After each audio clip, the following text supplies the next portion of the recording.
I'm having one of them days. Yeah, played wrong intro. And then didn't hand myself to the stage. Anyway, I am Jad. Dr. Smith, probably not still here, but hey ho. I am flying solo tonight because Johnny and Tracy have gone out for a meal for their anniversary. Boozing. So yeah. How dare they? Yeah. But it's like, it's when it says it's an easy coffee cake, it's an easy coffee cake. Coffee, the cake itself, it's just bung everything in and voila. Biscuits to straight kitchen. Oh. So yeah. And yeah, I did the tedious job bit yesterday. I know. It's absolutely disgusting, Amjad. He says that he's got no words for that video. Yeah. Oh, that perfume. Yeah. But apparently, according to TikTok or rules and regulations, they automatically give a refund. Yeah. So they got to claim it back off TikTok. Back now, yeah. And they've got the video to prove it. So yeah. I hope to God that they do get the money back, because this is what's ruining the small businesses. People that have got no morals like that. I'd have named it shame, me. Yeah, you know. Hi, Dr. Smith. Hi, Tommy. Tommy! I'm all fuddled tonight. So, but yeah, just me tonight. No Tracy, because her and Johnny have gone out for a romantic meal. Johnny's getting lucky tonight. Yeah. 20 years they've been married. So, yeah. Okay then, Amjad. But yeah. Yeah, it's just a bit like a Victoria sandwich, but it's coffee cake. So we'll get straight on to it.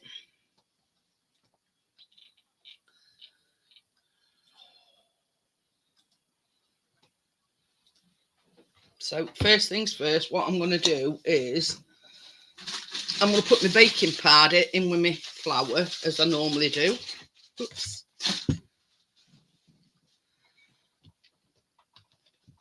So yeah, so this is 200 grams of plain flour.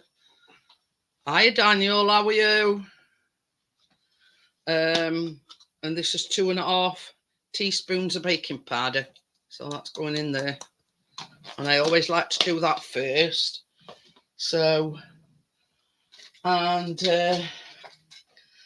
mix it together so it's well incorporated. But yeah, it's I like recipes like this because it's just basically just chuck everything in. So basically 200 grams of plain flour and 2.5 teaspoons of baking powder.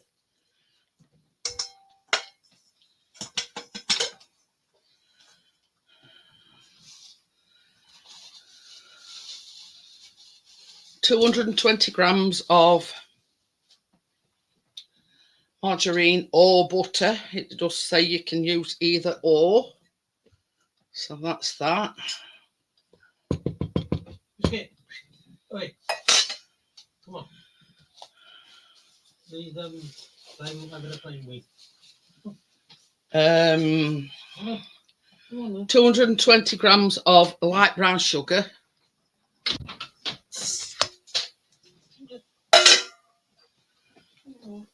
What? 2 teaspoons of milk.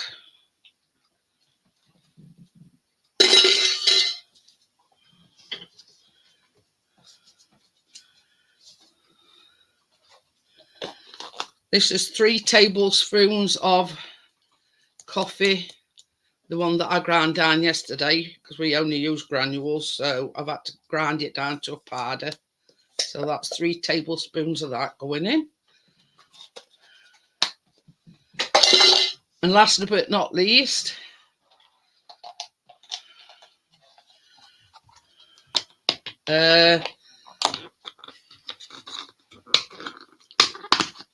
four medium eggs.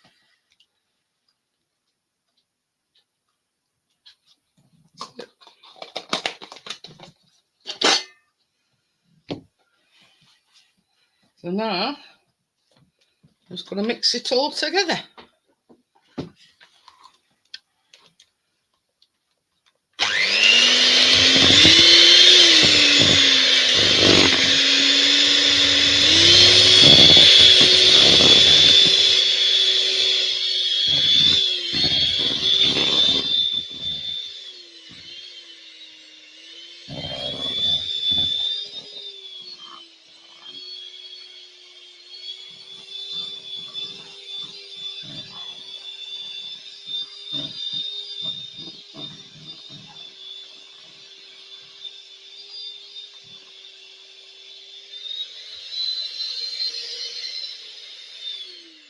Lost connection to my camera. Eh? The camera's gone off. I know it has. What's up? I don't know. I must have caught something.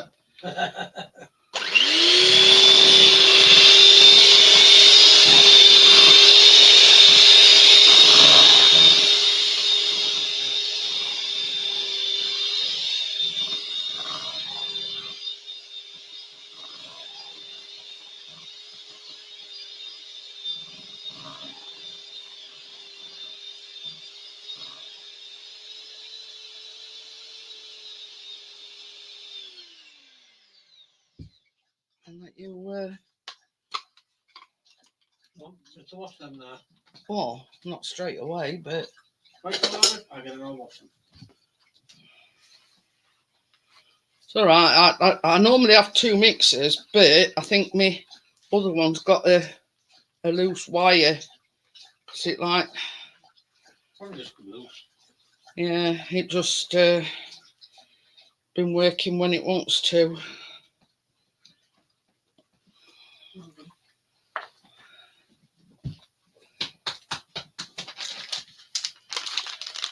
Well, we're not again, no. Biscuit, no, you've just been out. Biscuit, no. Go lie down.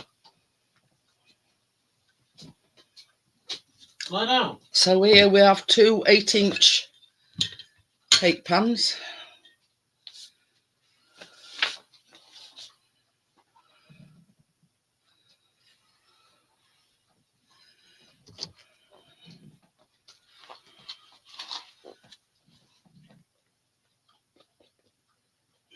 Ah, one. Bloody hell. Oh well.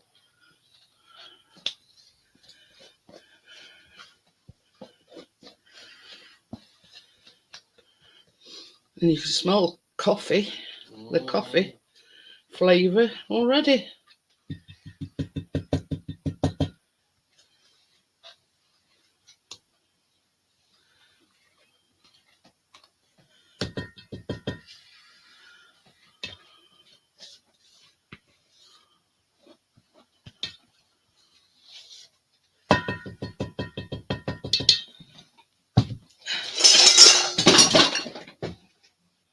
Oops. It's that as well. Timber. So much just What's that biscuit, eh? Timber.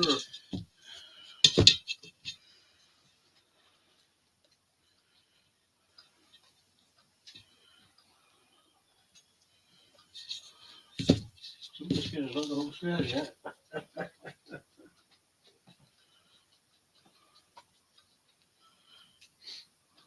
surprised with that clattering.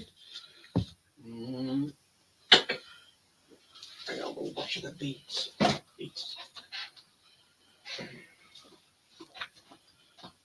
Do a laying off the positions, biscuit.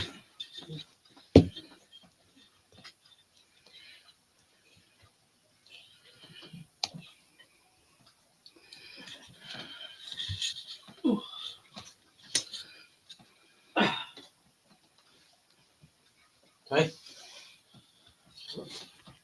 Won't fly. Yeah, it was all them bowls that went flying. Oh.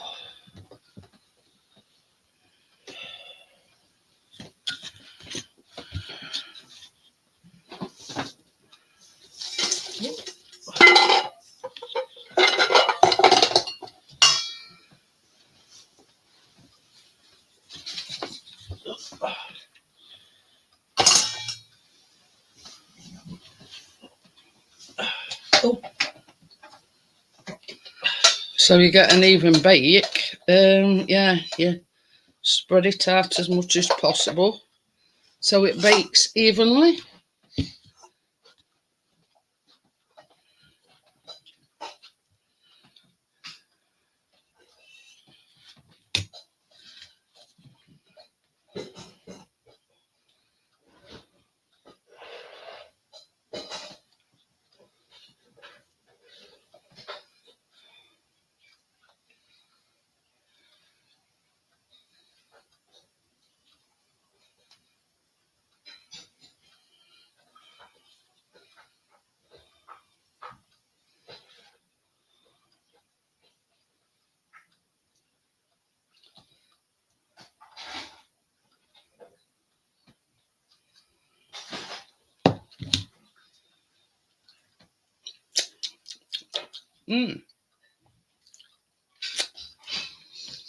There's just one last thing I like to do.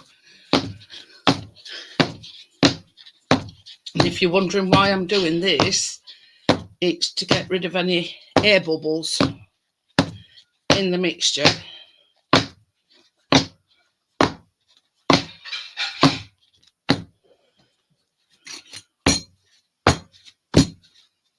And it brings the air bubbles up to the top.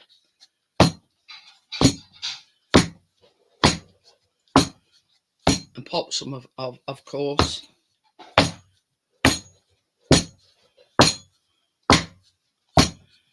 So when your cake comes out, it's not all holy and...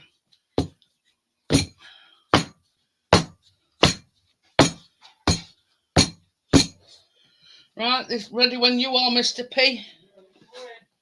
Yeah.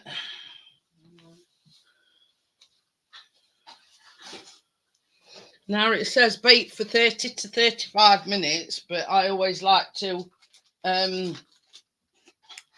the lower one. And if it ain't baked, you can always put it back in. But if you do it on the higher one and it burns, then there's no going back, is there?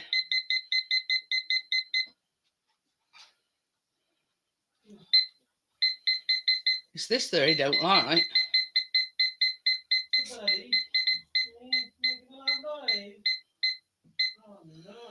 We've got a funny dog, we have.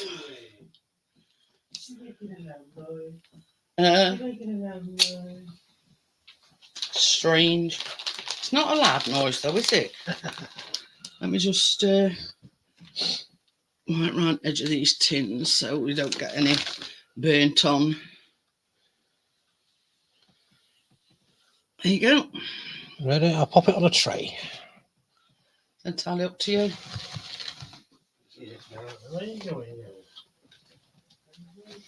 Now you see when you make the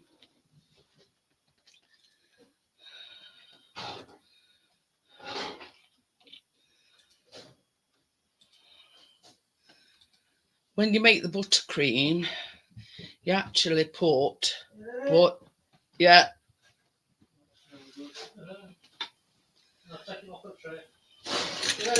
Yeah. When you make the buttercream, you actually have boiling water to the coffee. So it's more like a liquid. So yeah, so that's that. That's the cakes in.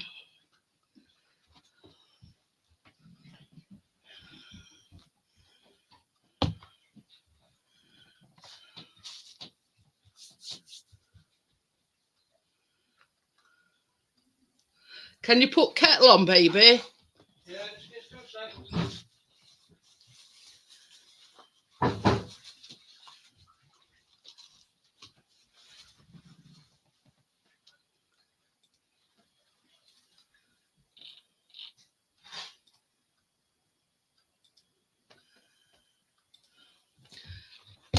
You see, this is actually 8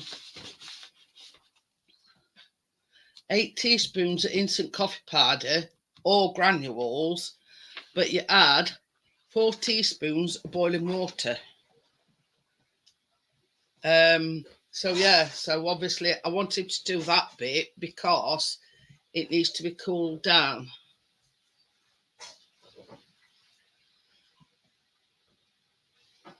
So it says once you've done that, you set it aside to cool.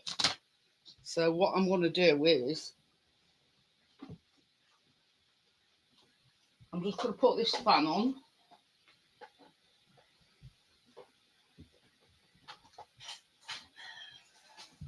So while I'm making the buttercream, that could be cooling down. You want these measuring spoons, baby.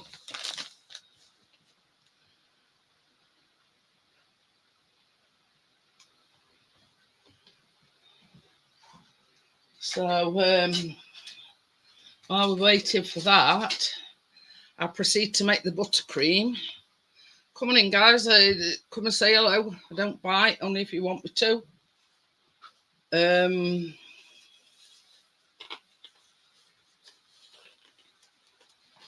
So this is 200 grams of butter. And yes, you do use butter in buttercream, not margarine. It doesn't have the same consistency. And the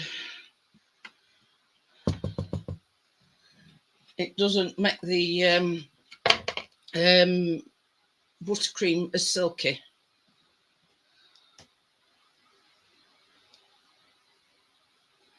So yeah, this is a 1/4 teaspoon of vanilla extract.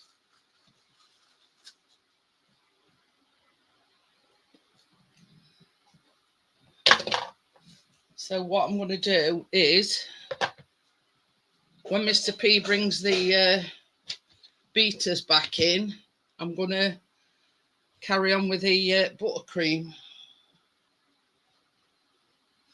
Now I pondered long and hard on this one because I've got some Galaxy sprinkles, which are them, because I didn't want to leave it plain. But I thought they were a bit dark. They're more of a, I don't know, like a Halloween-y type thing. So I've decided on the sprinkle some white chocolate chips on top.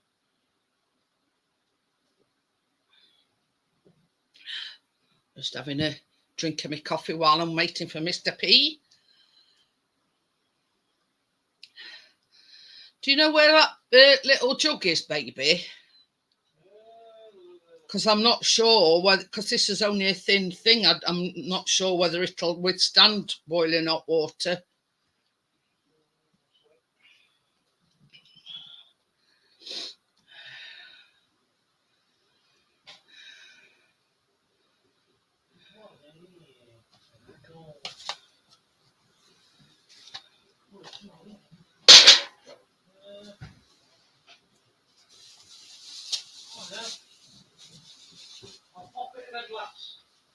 Okie dokie.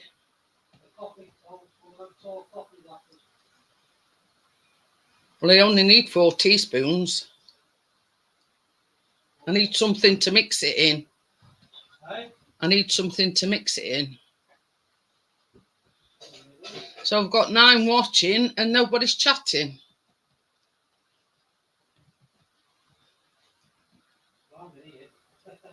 Hey?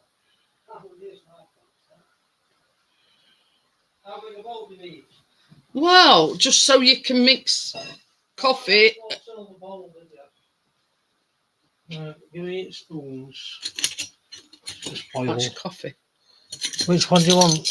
4 teaspoons. That one that I've got that yeah, one? Yeah. That's You want it in that? Not in that, because I think it might be a bit too hot for this. Oh, well, I've got another jug for that. Another bowl. So yeah, I want my beaters as well. Yeah, I've got them four. How many? 3 or 4? 4, please.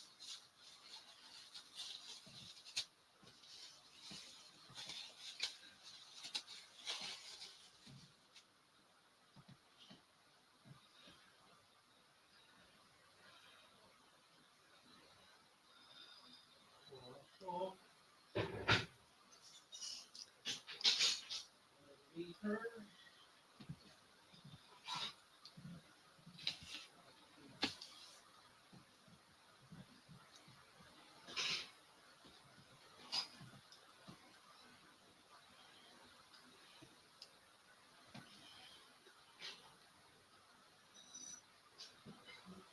Don't see a lot in there. Eh? Don't see a lot in there.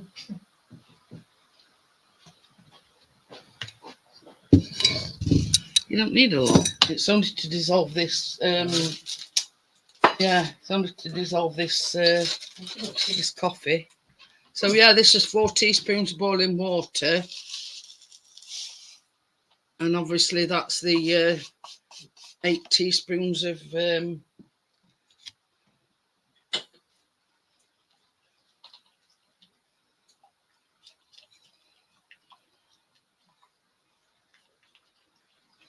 this is going to give the rich coffee taste to your buttercream.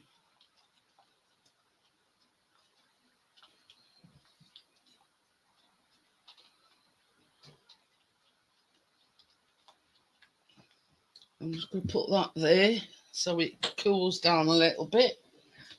And while we're waiting for the cake, I'm going to do the buttercream. Oh, nearly.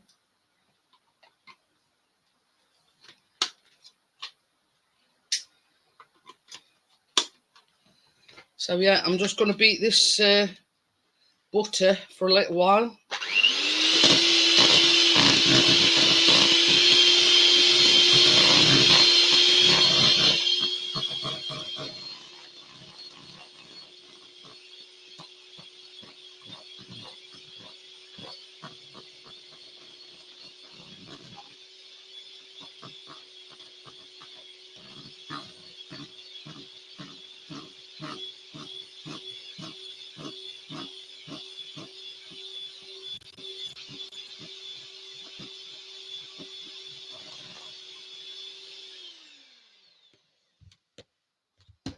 So now this is 400 grams of icing sugar.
Hi Tim, hiya Crypto, how are you? So yeah, to this mixture, I'm going to gradually add this coffee mixture. I'm not going to put it all in at once, I'm just going to put a little bit in to start with.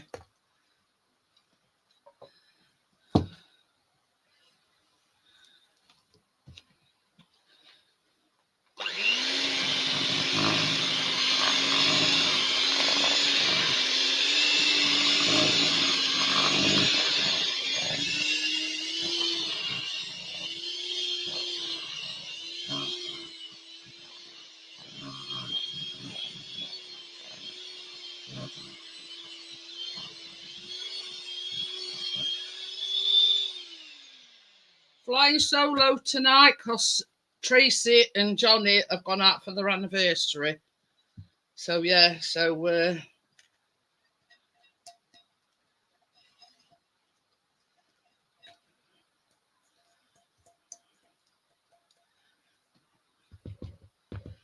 see, you don't want too much. That's why it's only 4 teaspoons of water to 8 teaspoons of coffee, because you don't want to make the mixture too watery.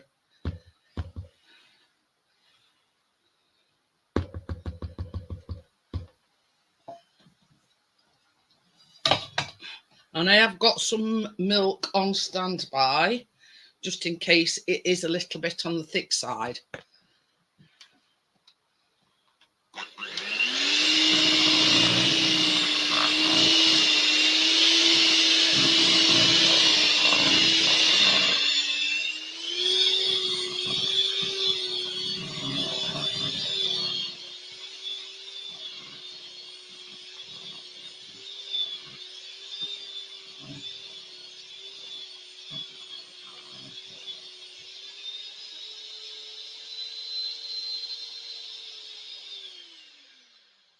Say it right, Mr. Pete. We haven't got buns in the oven. We've got cakes in the oven. Wow, close enough.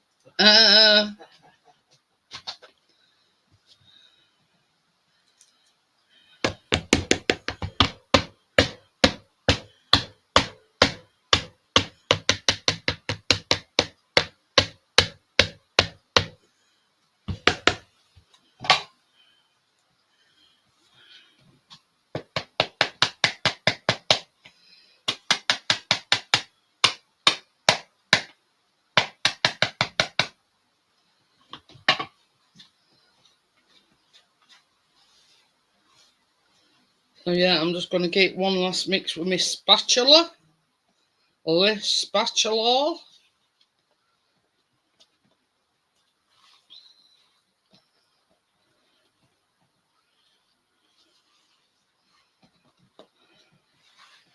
And there we have a lovely coffee buttercream.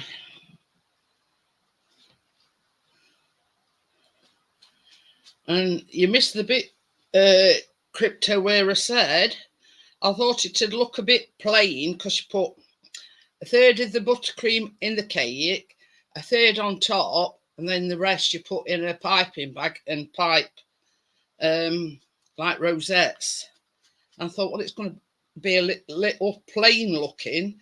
So I've decided I'm going to sprinkle some white chocolate chips on the top. Oh, guess who's here? Huh? Well, good evening.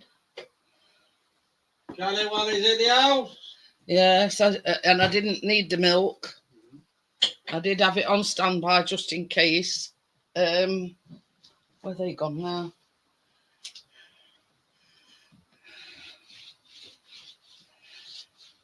So yeah, so the cakes have got 15 more minutes, and thought you were watching football anyway, Callum. Probably on his laptop while he's watching footy. And that, or on his mobile while he's watching. So yeah, so that's the but I thought, Crypto, it's just a plain coffee cake. You've got coffee icing in the middle, a layer of coffee icing on top, and you like pipe round edge. It's going to look a bit plain. So I thought, I know, I'll put some white chocolate chips on it, you know, because I did get these out, and the Galaxy sprinkles, look. But to me, I thought they were a bit on dark side, more of a, I don't know, Halloweeny type thing. So I thought, yeah, thought they might be, I don't know, a bit dark. So that's why I come up with the idea of putting some white chocolate chips on it. So there you go.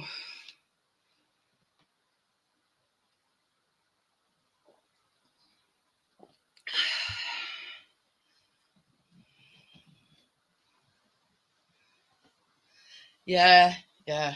We'll talk about it more in depth. I mean, even our Callum were disgusted with Amjad.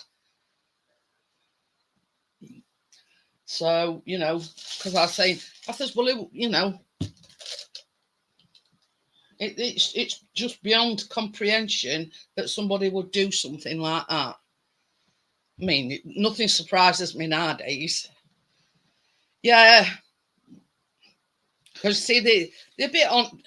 Yeah, even though they're called Galaxy Sprinkles Crypto, they're very like a dark colour. You know, the purples and blacks and blue, and you know what I mean. I thought, no, you know, when you're a baker, you automatically think, nah, I don't think that's going to work. But yeah, but it's, and then they wonder why a lot of these small businesses are going out of business, and you've got evil people like that. But anyway, same as Dad says, we'll talk about it tomorrow. I've been up of these and I've got from on table. Dear. So yeah, I thought it would be more easier on the eye if I put some white chocolate chips on it. So there you go. Yeah. This time of night, Callum, it's licking screen time for crypto when there's chocolate about. So anyway, put them on one side. I've already made the buttercream, Callum, look. Lovely coffee. So yeah, that's everything done now. We're just waiting for the cakes coming out the oven, and I'm going to put them on end at table to cool down a little bit while so I can, you know, go straight onto the decorating bit. See, that's the only problem. I bought a new tablecloth and it's black, so it shows everything up.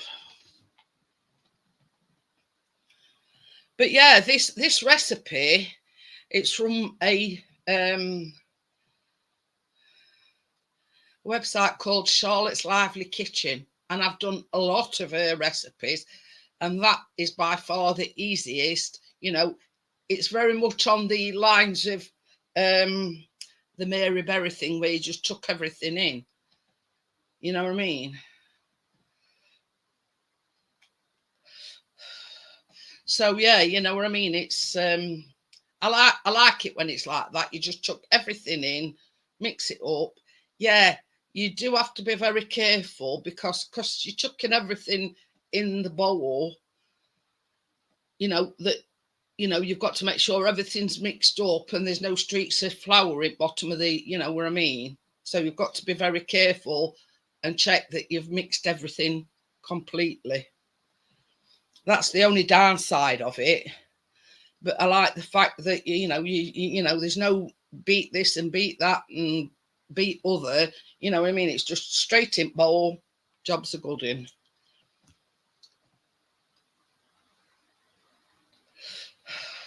And I am going to start on the Halloween theme next week.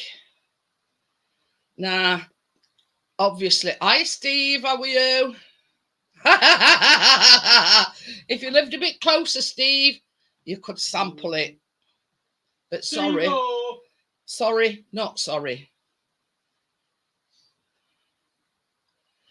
Yeah, that's fine by me, Amjad. You know what I mean? I don't want to discuss it and upset you any further. So yeah, we'll talk about it tomorrow night. Yeah, definitely next week. I don't know what you call them. the apples dipped in white chocolate, and then you mix like a red, like a drip mixture, and drip red on these apples.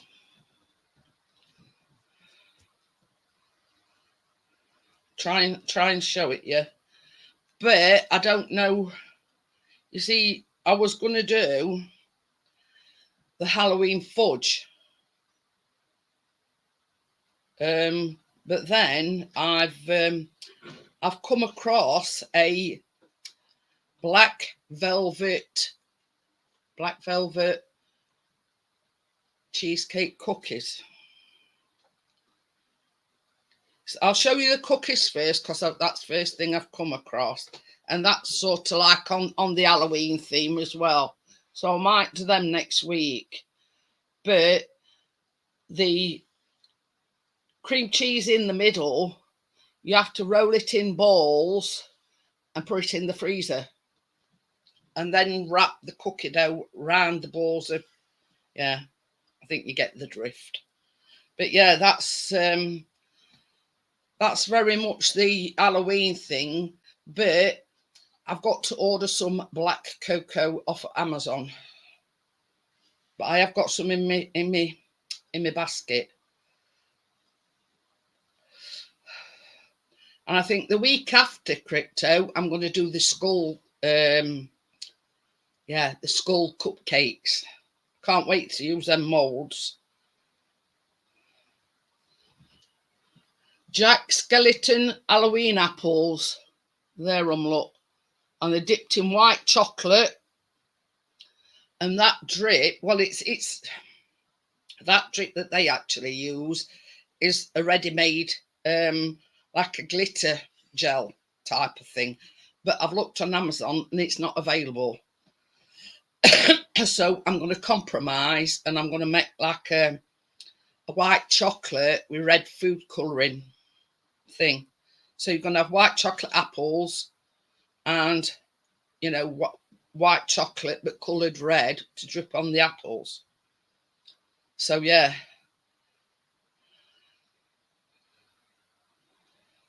And these are the skull cupcakes. Look, crypto. That's what I bought the moulds for. I might do them week after.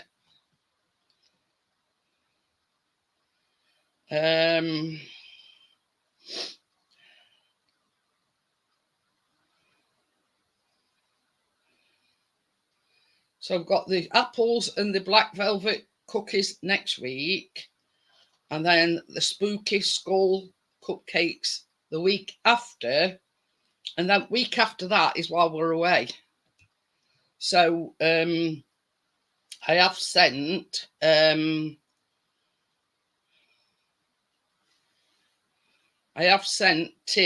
and Tracy that recipe, which is like Cookie Monster for brownies. So yeah, so Tim and Tracy said they were going to make that. So there you go. So that's the next few weeks taken care of. And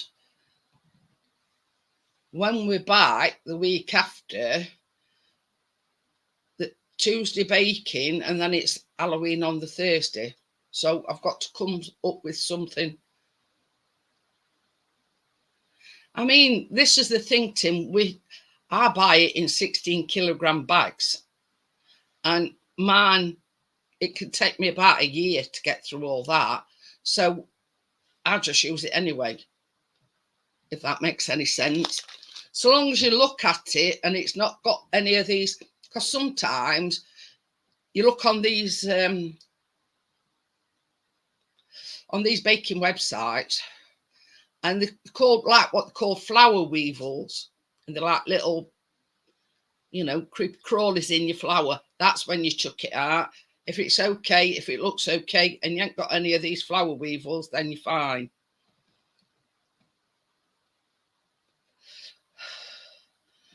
But yeah, you know what I mean? It's it's like forward planning, if you know what I mean.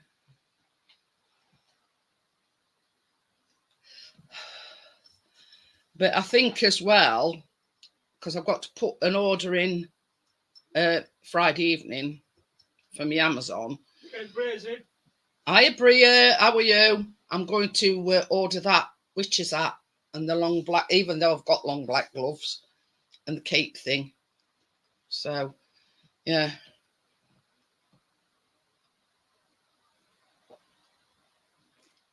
Yeah. Oh, they look nice. Nicey. This is the thing, Amjad. Chris absolutely loves homemade roast potatoes.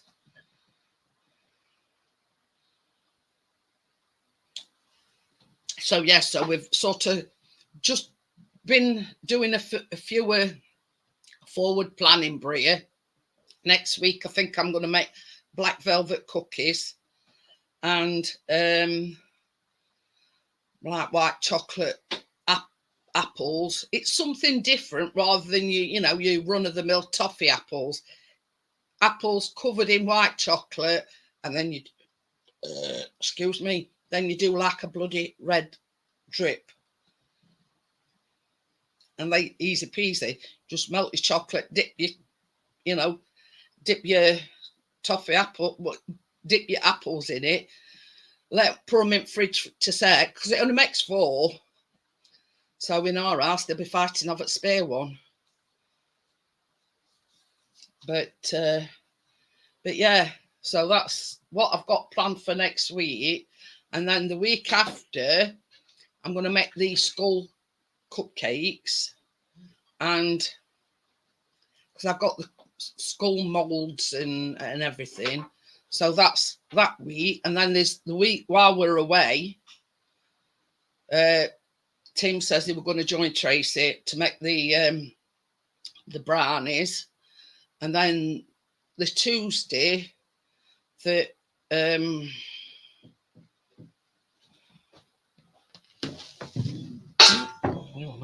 no, that's milk. It's gone in. It's gone in his dish. I'm sure It's got a. I'm sure you won't say no. No, you did have some milk. I didn't. I just wanted the milk on standby. Oh, right. Because sometimes your buttercream is a little on the thick side, but I didn't need it. Or I'm going to say them cakes is nearly done anyway.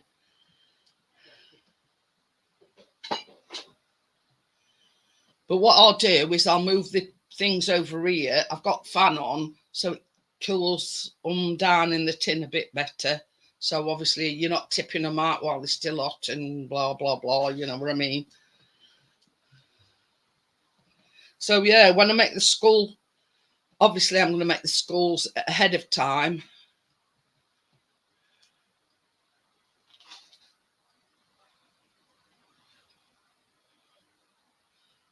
That's it. You can't beat that, Amjad. Yeah.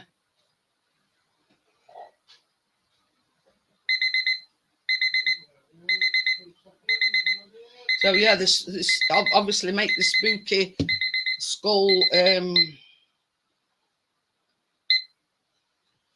the skulls ahead of time. So when I make the cupcakes, I can just place them on top.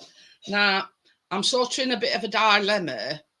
Do I put black, like the skull eyes? Do I put like little black dots on them to make them look realistic, or should I leave them as is? What's your thoughts on that?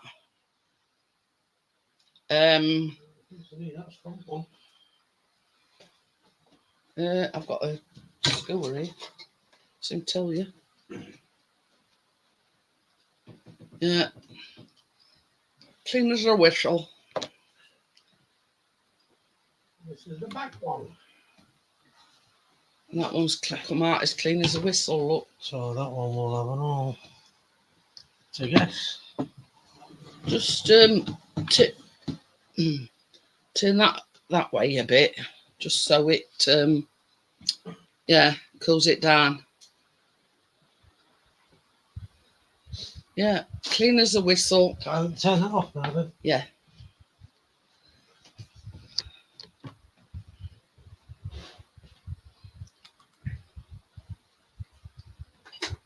So I'll just turn my camera around so you can. This is the second one that came out. Chris had to put them like one at back and one at front.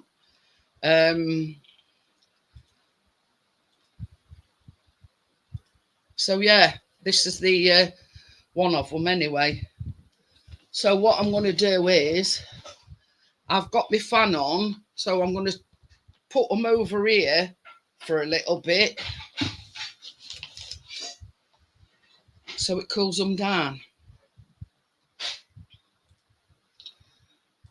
Because even though I've made my buttercream, you don't want to be pouring buttercream on red hot cakes. So I'll let them cool down in pan for a little bit.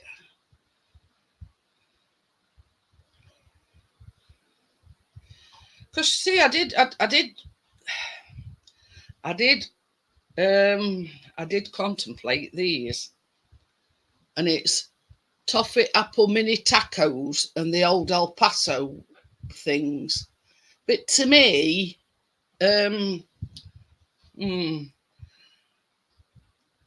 without that blob of cream on top, they just seem very plain.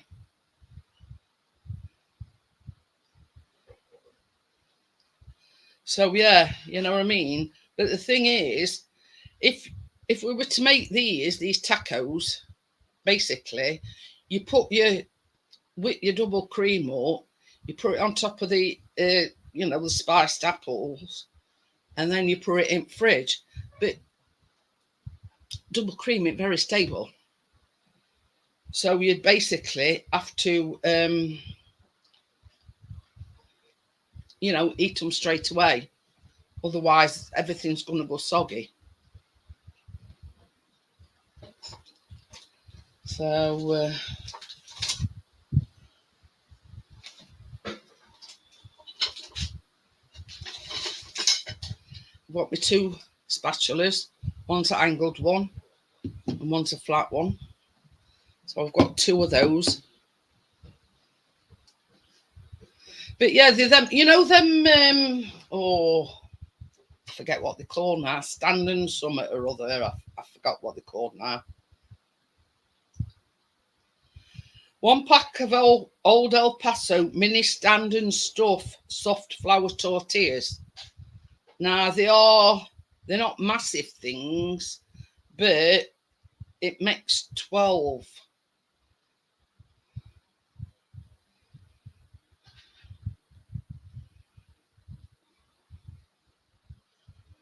But like you start. I don't know. I'm a bit because I'm not actually making anything, am I? All I'm doing is baking the tortillas and then doing an apple mixture. So to me, it's a bit hard to mark because I'm not actually baking anything.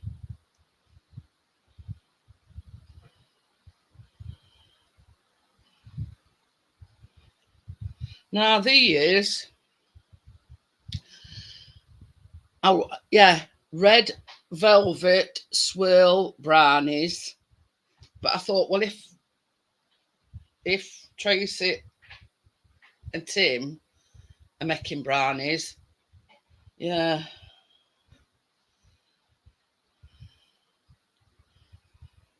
You know what I mean? I'll come up with something. Have you heard of somebody called Chef John Watts, Amjad? Now this is a maybe. And these are chocolate rice crispy cakes. And that's his name's John Watts. Now I've not come across any of his recipes before, But I thought, you know, they've got the googly eyes and whatever. I could possibly make them.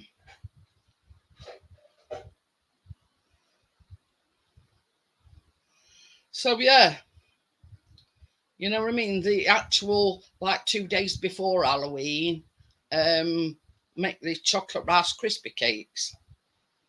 You know, when you put some like orange food colour in and obviously decorate it with googly eyes. Possibility. I know, I keep saying I'm going to do it, Amjad.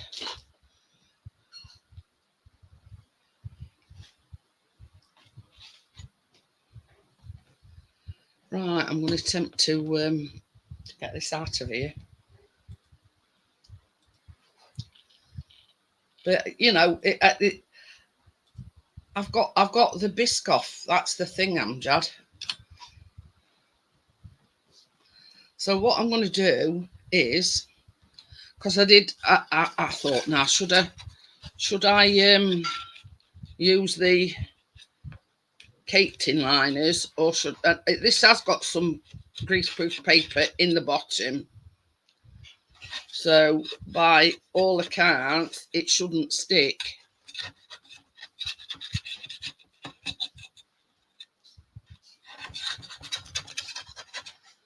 So we'll see. Yeah, Charlotte's Lively Kitchen. I like it. I like her recipes, Amjad.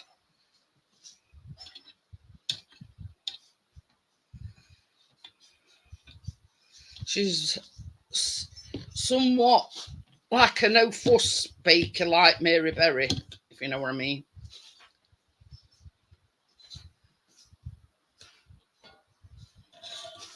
There you go.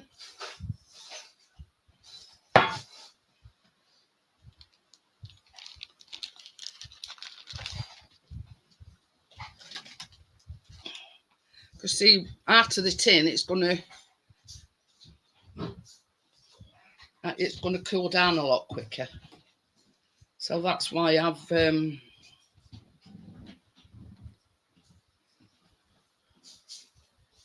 nom nom nom nom nom. Just to make sure you got left to. No. I mean, to make another one. No, this is the icing. Oh, the icing. Yes. Good evening.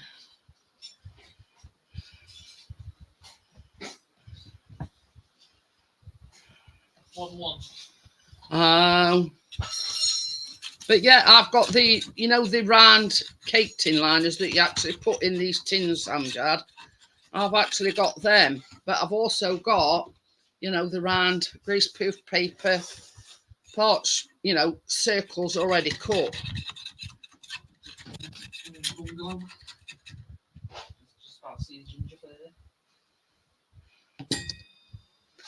So yeah. So what are you doing? You're making like 2-3 buns then? No, it's like a Victoria sandwich. Like a Victoria sandwich? Yeah, and you sandwich it together with that butter, coffee buttercream.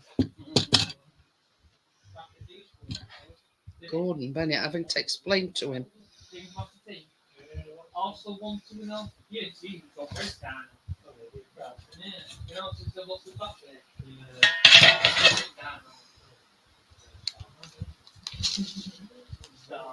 Yeah, I've got loaf tin liners, Amjad. I've also got these, but I've also got them in brown as well. I think these is the 8-inch one, and then there's some that are slightly smaller, which are the 7-inch ones, which are the brown ones. So yeah, I'm just gonna move that along a bit so I can put this in front of the because it is still a bit hot. So yeah, I'm just gonna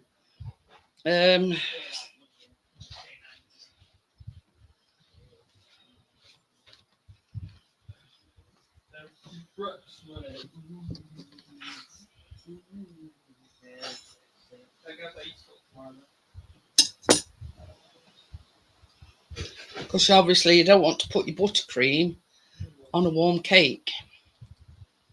So that's why I've That's why I've put them in front of the fan, so then it cools them down a lot quicker.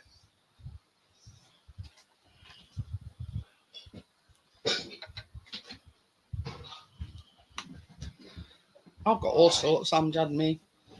I've got like the smaller ones because these are quite big tins. And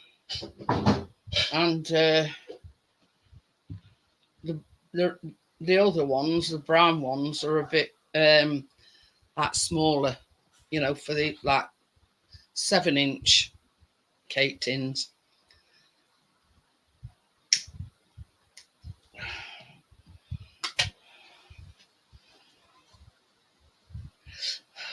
And it's like I've still got you know, when I make the cupcakes, some Halloween cupcake cases. I've got Christmas cupcake cases, and they like from, I don't know whether it was last year or year before.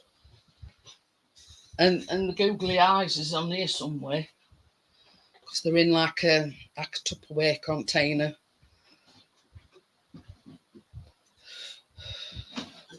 Can you bring me a plate in, please? Size? Big? Big one.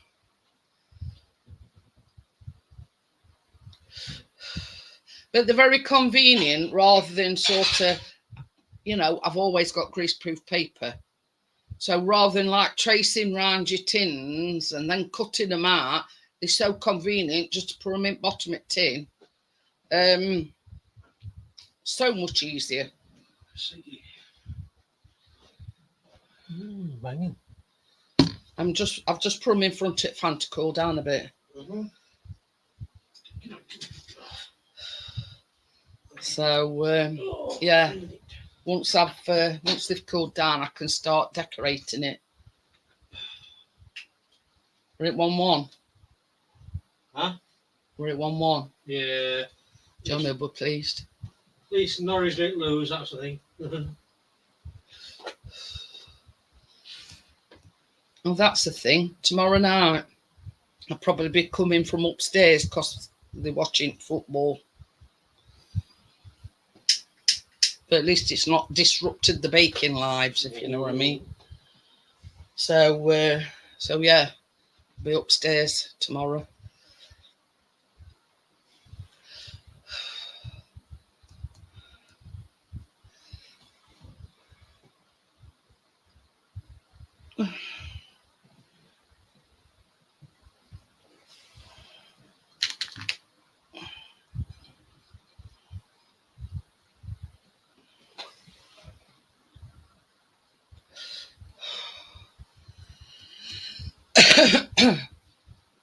Is Biscuit still upstairs?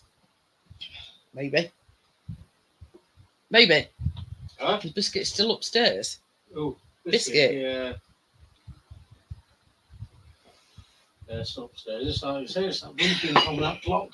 Yes, and Mr. Techno over there set his dad's phone up this morning. Eh?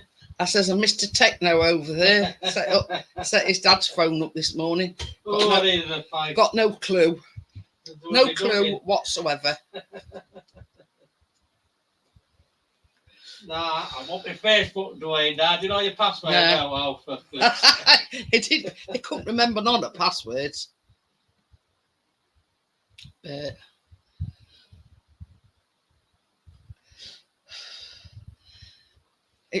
what time did he go? About 12 o'clock. And that was from 10:30.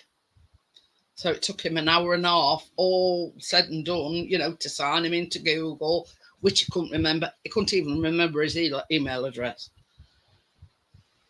So Chris had to set him a new email address up, and then, you know, he says, oh, while you're there, can you, you know, set my Facebook up and whatever. Has it texted you your Julie's address? Is it what? Has it texted you your Julie's address? I was like to put up, you know, Dad's like me, he's got a memory like a sieve.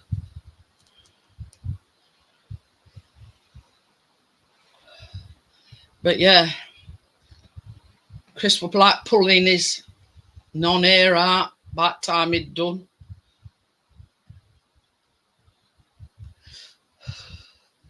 But he were going back to caravan, I think he said, from here, weren't he?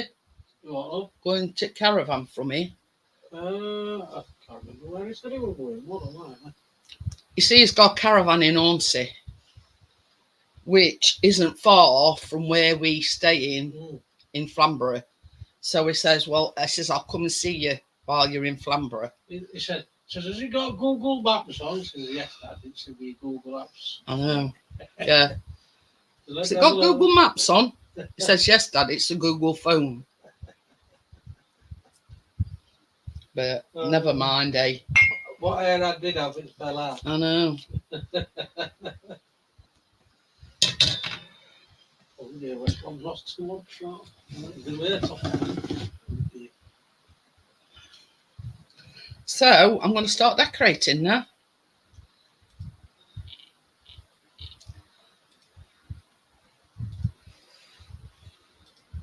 So this is my bottom cake, obviously.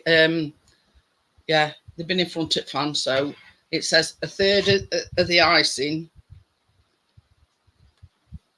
you put on the middle there.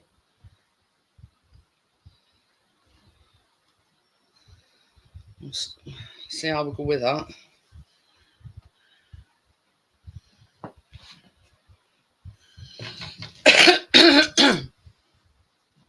Use my angled spatula. You see, if you don't let you no, I've rung her. No answer. Quite a few times, Amjad. Nothing at all. Radio silence. But yeah, she's probably been struggling with her health. You know what she's been like with her health and whatever.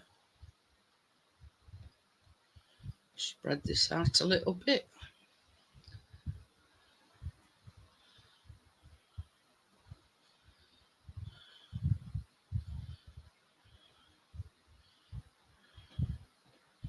Oh dear.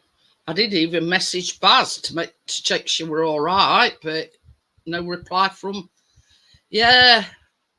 Say? This is the thing, Amjad. What? That bloke, that Wendy who got sacked. Yeah. Arrested, sacked, lifetime ban from Wendy's games, kicked out of his golf club, and now his wife was reportedly doing one all within 2 days. Oh well. Serves him right. Yeah, you reap what you sow. Exactly. It's all right. It's when Wendy's were playing Sheffield Wednesday, were playing on Saturday, a bloke collapsed in the stands. Yeah, it's one of the West Brom fans. One of the West Brom fans, and he died. And this Wendy fan made a. I'll tell you what he said. Well, we don't really want to know.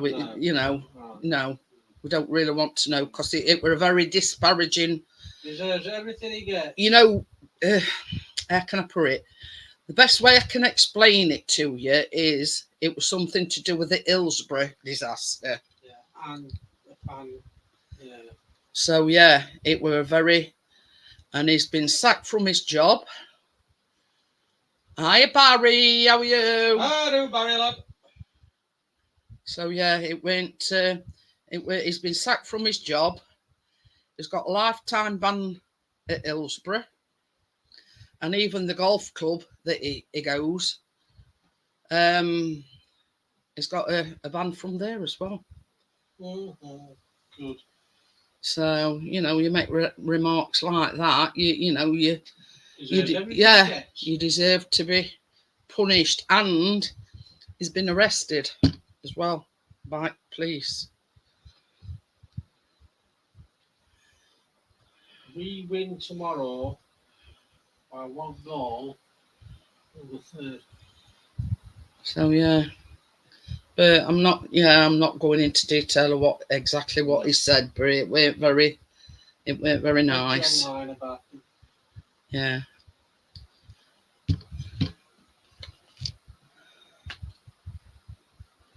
If you want to know what he said, then have a look. You know what I mean? But it weren't very nice. No.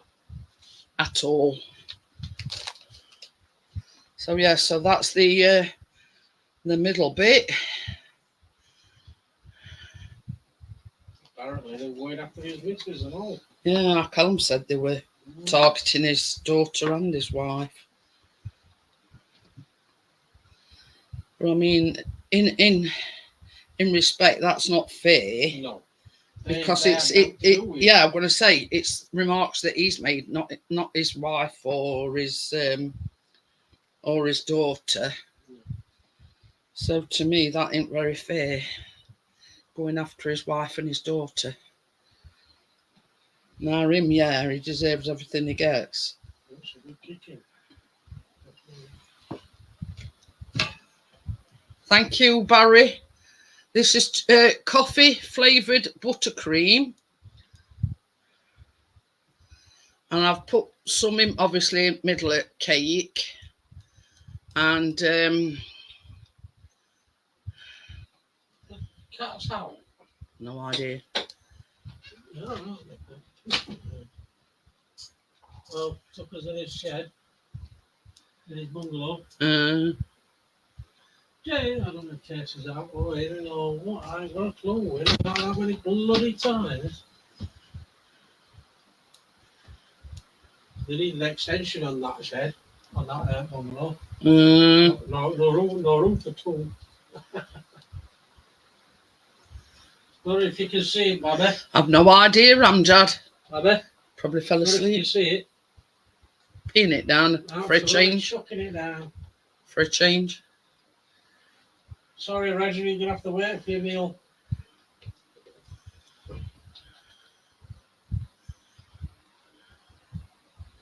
Probably asleep on sofa.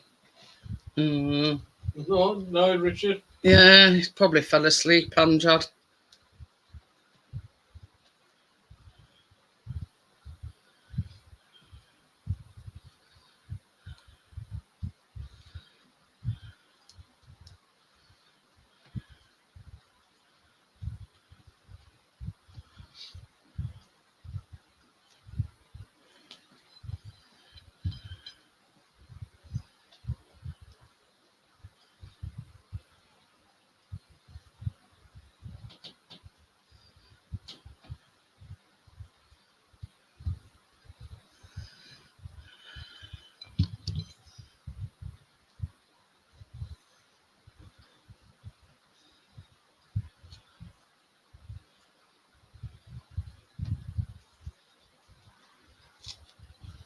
Oops. I must have been listening. Yeah, He says, don't fear, nephew. I'm here.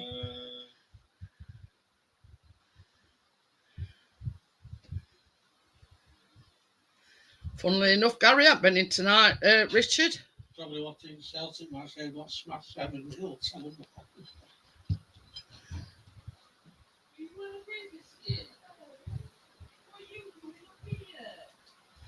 Biscuits is still upstairs. Cam's talking to him.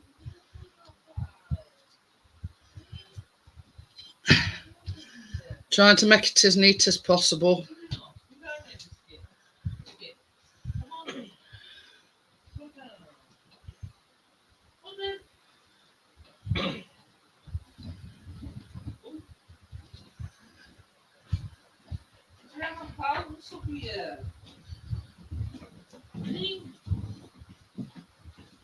See? It's this timer that he don't like. As soon as it's the timer. As soon as I put timer on, that he buggered off upstairs.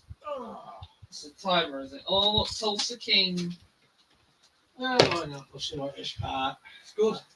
It's good, is it? Yeah. Some Paramount Plus, you know. Is it? Yeah. But I think I know why it's not. It's. Right. So now. Oh. It's not like Prime.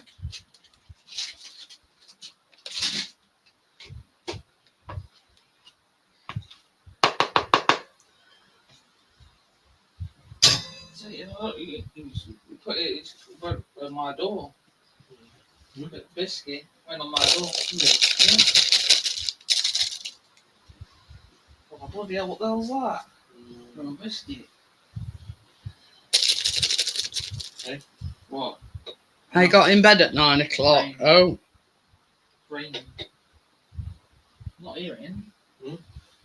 Not hearing. yeah, I'm on my own tonight, Huh? Richard. I know. Tracy and John here out, Outside. being all romantic. Being all romantic. Well, it's the 20th wedding anniversary, Callum. I know it is. I've seen it on Facebook.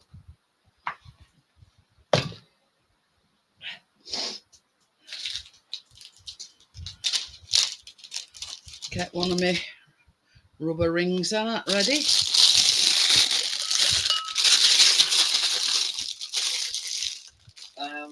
Got his daughters in it. Was it? Yeah.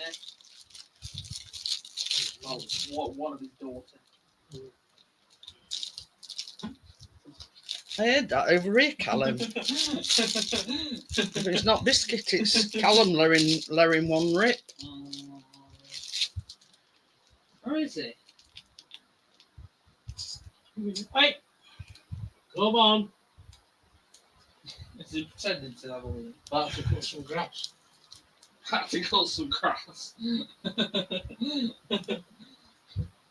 in there now. Bria. Darwin Digital. Richard? Oh, Richard. Yeah. Keep forgetting Darwin. Barry.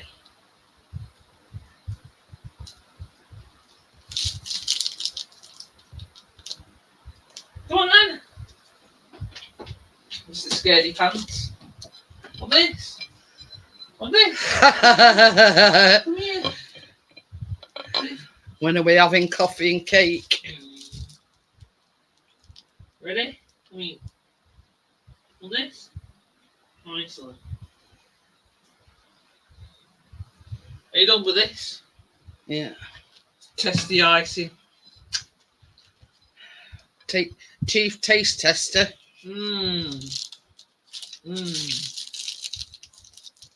Actually, it does taste like coffee, to be fair.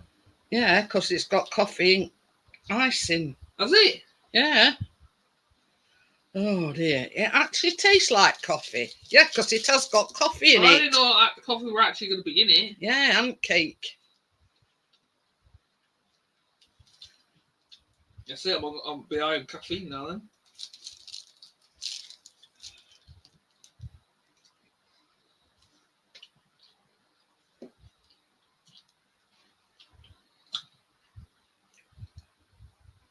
I'm just trying to use all this icing up, but So, technically, is this a drink as well then? no. Because it's got coffee in it.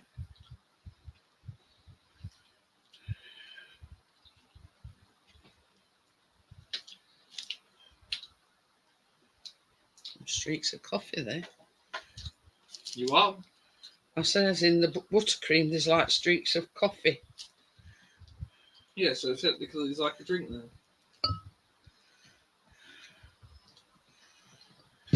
Where do you want to put this? Oops. Interesting. So yeah, just to make it look a bit more. Bria said she'd be sad if she didn't have a coffee cake that didn't taste like coffee. Yeah, I'm just gonna, See? you know, to zhuzh it up a bit. I'm I'm gonna. not the only one who thinks like that. Thank you very much, Barry. I've had a lot of practice. We've not only got a Gary. It says it's like watching a work of art. Say, Mum, not only have we got a Gary, we've got a Barry. And Chris and Callum will attain to that they taste good as well. I say, Dad. I said, not only, Dad. Not only Yeah, I've heard it, yes. So yeah, I just thought it might look a little bit plain. Are you saying with some chocolate chips for Some up table there. There is a packet with some in. I'll have them later.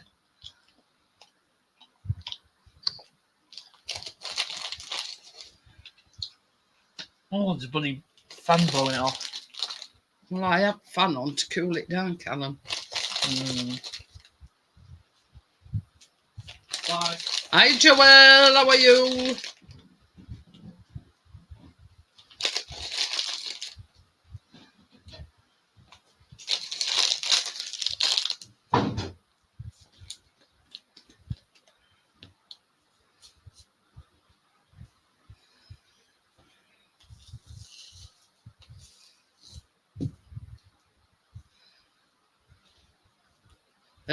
Thanks, Tim.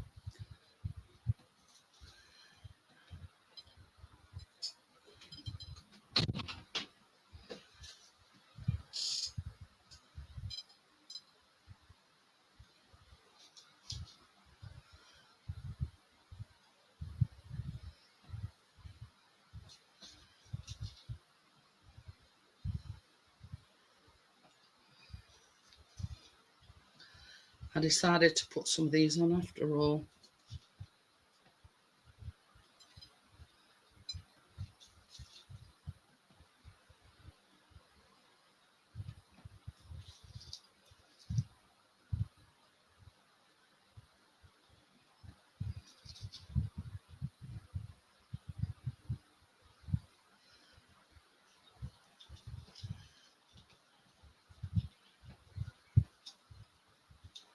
Ha ha ha ha.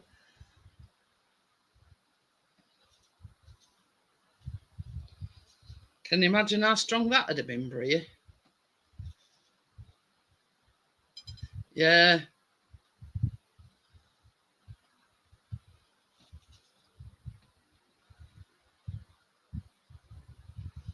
So yeah, I don't want to overpower it with these sprinkles, so I'm going to leave it at that.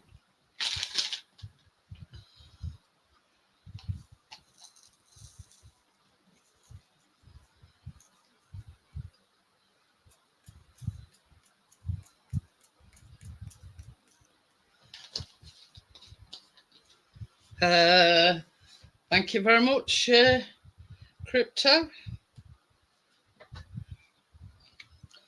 And voila, there we have it. Easy coffee cake.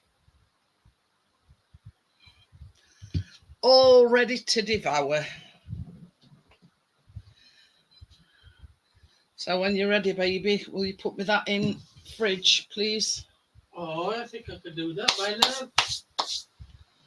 I didn't use that after all. It's like a big sugar room in the coffee in the fridge. That's coffee you're talking about, coffee cake, chat. So there you go. That's that finished. Bang.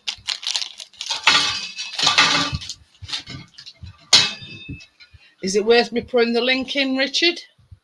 Put it in, I'm sure nothing will do. Yeah, because we've got no Tracy or Johnny or anybody tonight.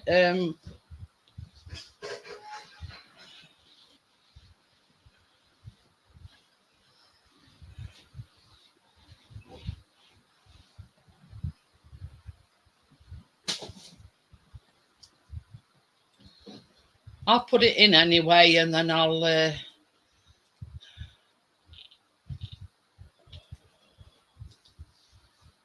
You'll have that with me cup of coffee. Make you what you can. So yeah, Chris says he's going to have that in the morning with a cup of coffee. Talking of which,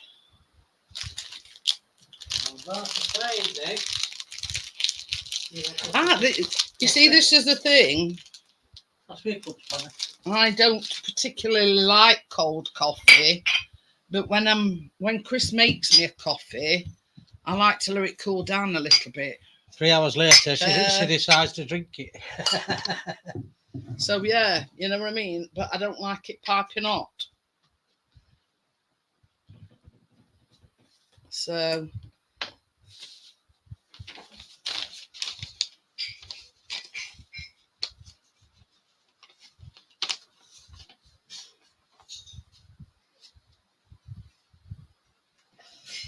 that's that. Easy peasy lemon squeezy. Well, in that case, easy peasy coffee cake. So yeah, so we've sort of yeah, decided what we may or may not be making next week.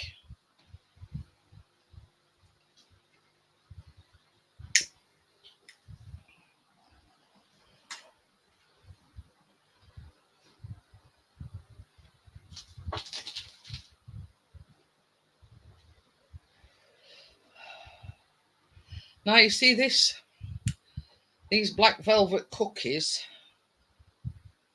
Uh,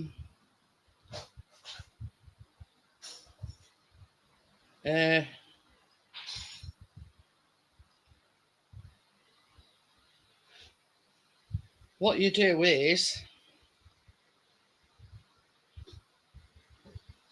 it says add the cream cheese, sugar, and vanilla to a small bowl. Mix on a medium high speed with an electric mixer until fluffy, about 2 minutes. Scoop the cheesecake filling into 16 2 teaspoon portions onto a small parchment paper. Freeze the cheesecake balls until they're frozen and very firm. But what I might do is do the cheesecake bit in advance so they come straight out at freezer, you see.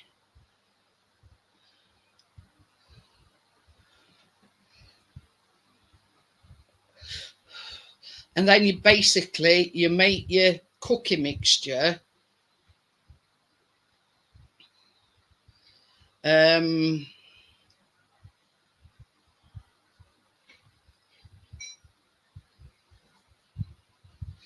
scoop the dough into 16 portions with a 2 tablespoon cookie scoop. Then roll into balls. Slightly flatten out and then place the frozen cheesecake ball in the center. And then basically you manipulate the frozen dough mixture around your cheesecake ball.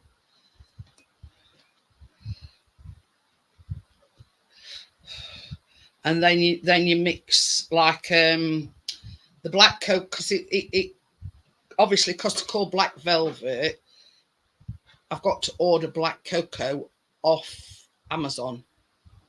So yeah, and then you make like a sugar and cocoa mixture to roll your balls in. There you go. Roll in your balls in black cocoa sugar mixture.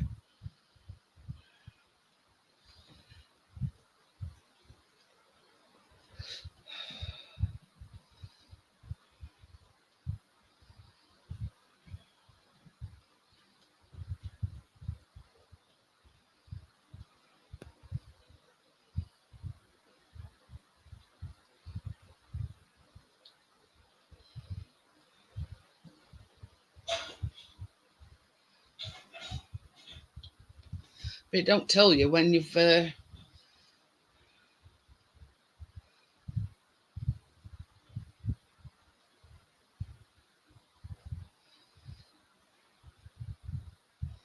a small bowl, whisk together black sugar and black cocoa powder, then roll the cookie dough balls in the sugar.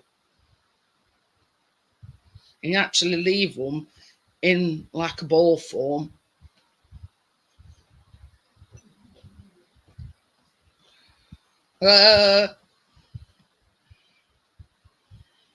So yeah, and then you just put them on a cookie sheet, cook them, and obviously they'll flatten out as they're baking.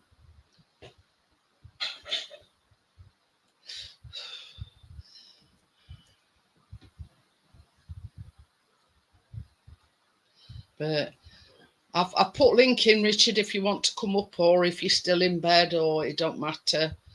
I'll go till past, and then if nobody's coming up, then I'll close it down.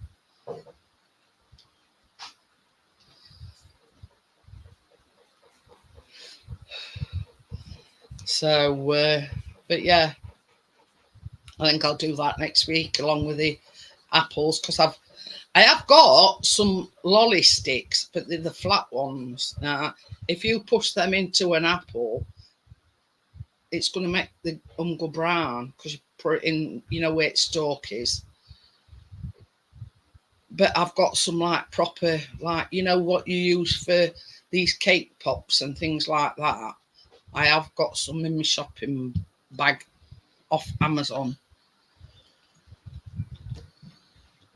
I'll be using that. No, I don't think so, dear. But because I was going to make the Halloween fudge, but yeah, I'm going towards the cookies. Then I can do the cupcakes afterwards.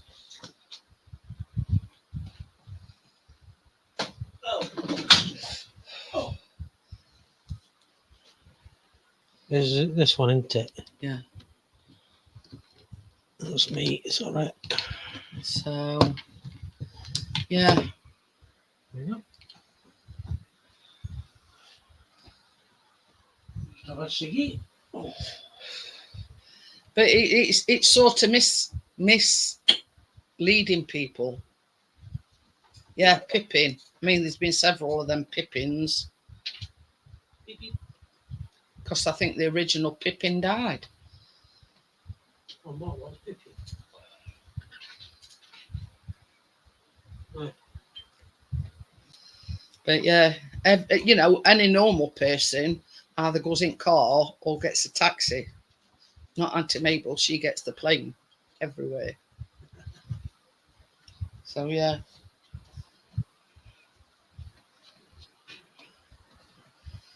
Yeah, I think somewhere along the line, Bria, they're all related.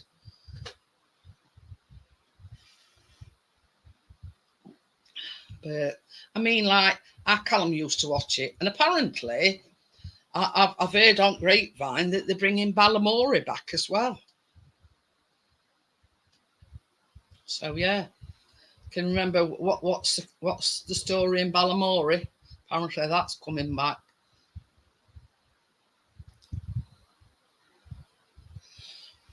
There's a guy on Strictly Come Dancing, and he's blind. And he used to have on one of the programs. He used to be on a market stall. I don't know whether that's Balamori or not. What were he in? Can you remember, Amjad? Let me Google it, see if I can.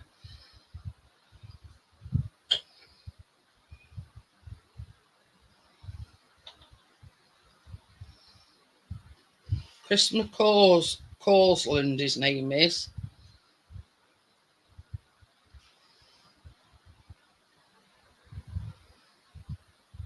Oh, Me Too.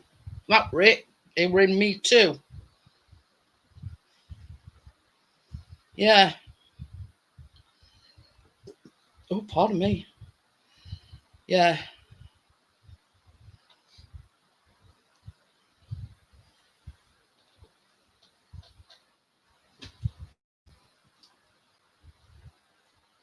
Hey, oh. There's his device. Yeah. Yeah, that's him. Amjad, he were the blind guy. And he says he was his role as Rudy in CBB's show Me Too. Oh, I'm there. I pressed wrong button. I was going to say what happened there. I pressed wrong X. I meant to knock the YouTube side off and knock the StreamYard side off. Never mind, eh? I'm half asleep. I've been snoozing. Oh. I was watching telly in bed and I was sort of in and out of slumber. You know what I mean? Well, I says if you know if you're in bed, Richard, you know what I mean. I really just laid on bed watching telly. Like at Granny Murray. That's the one. Amjad. Hello, Joel. How are we doing? Hello, Tommy. Ricardo. Are you dropped her off on motorway? Who? No, she's about somewhere. I can hear her tossing a tennis ball about. Oh. I was in Sainsbury's tonight doing my mum shopping, and there were packets of 3 tennis balls. I thought, Get one of them stuck under its settee if you can. So none of the ping pong balls has reappeared yet then? No. She's bashing a tennis ball about now. She can't get that under out. Probably a bad idea. She's in bathroom doorway knocking a tennis ball around now. Oh. Anyone for tennis? Yeah. Hello, Amjad. Oh, Hello, dear. Bria. Hello, Tim. Hello, Crypto. Hello, anybody else I can't see. Did you see the finished article, Richard? Yes. I saw some of it anyway. But yeah, I Callum tried some buttercream and he went, "Oh, it tastes like coffee." I went, "Yeah, it's because it's coffee buttercream, you wazzock." Yeah. You know, the clues in you know, coffee cake.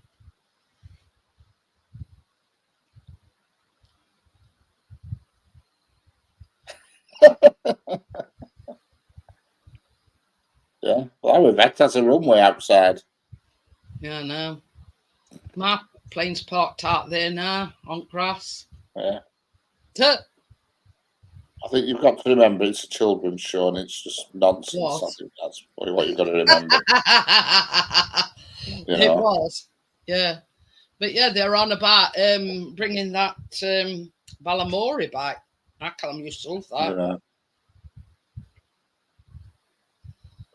I mean, you look at all these children's programs; they're all nonsense. I mean, talking puppets and talking this and all this business. Zippy, Jeffrey, and Bungle. They were the originals, though. And, I always remember laughed at that program because when that female teddy bear used to sit there with no on, but when she went swimming, she put clothes on. She sat there in the studio all week with no on, and then when they decided to go swimming, she put a flipping swimming costume on. What's all that about? Can you imagine these characters now? Oh, God. Penelope Pocket. I mean, can you imagine how old they are now? Miles Jupp, that he was Archie, the inventor in Balamori. And Zippy used to do my head in. And George were typical. He just saw the good in everybody with George, the hippo. The new version of Balamori is expected to include some of the original characters. Okay, I bet they'll include that annoying girl with funny haircut. With green hat on, you mean? Yeah, she had a funny haircut. Like yeah, it like she'd got basin, didn't it? Yeah, so annoying. But that place, Balamori, does really exist, but it's not called. Miss Uli, her name were. Yeah. It does exist as Balamori, but it's in real life. It's called Tobalmori, the place. It is a real place.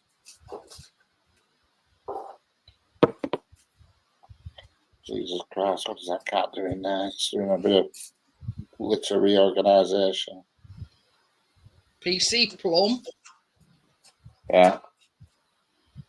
You look at all these, I mean, you're on about planes and stuff, but what about, mice that come alive on a mouse organ and fix things? I mean, what the hell is that about? Or a dragon that lives on moon with some clangers under dustbin lids. They're all nonsense. Remember the Moomins, them pink blobs that lived in forest? Or Button Moon. Button Moon, yeah, Button Moon, correct. Mr. Ben. Every time he went for some new clothes, he went off on a journey somewhere.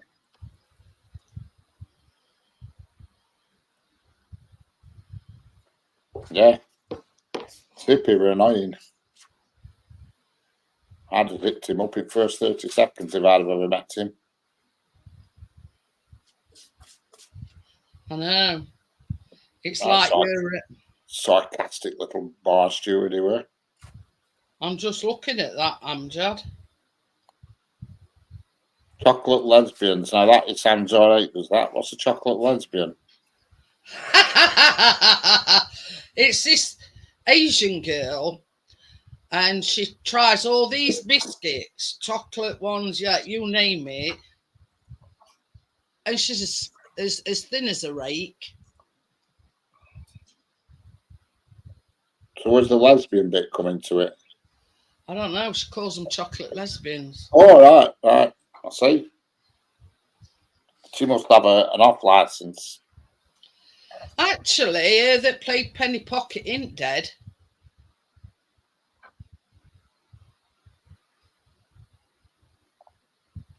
She's 51 years old. What is it? That's Sir Amjad, and she's 51. She's not dead.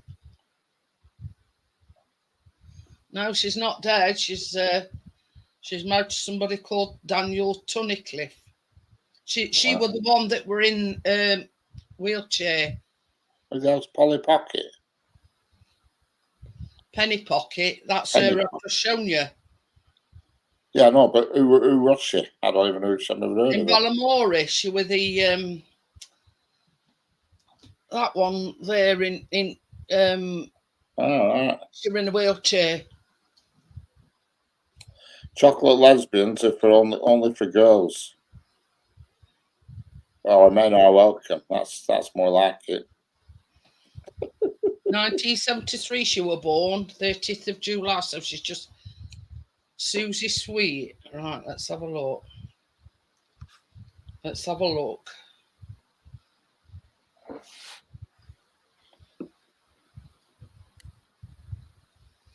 Ah.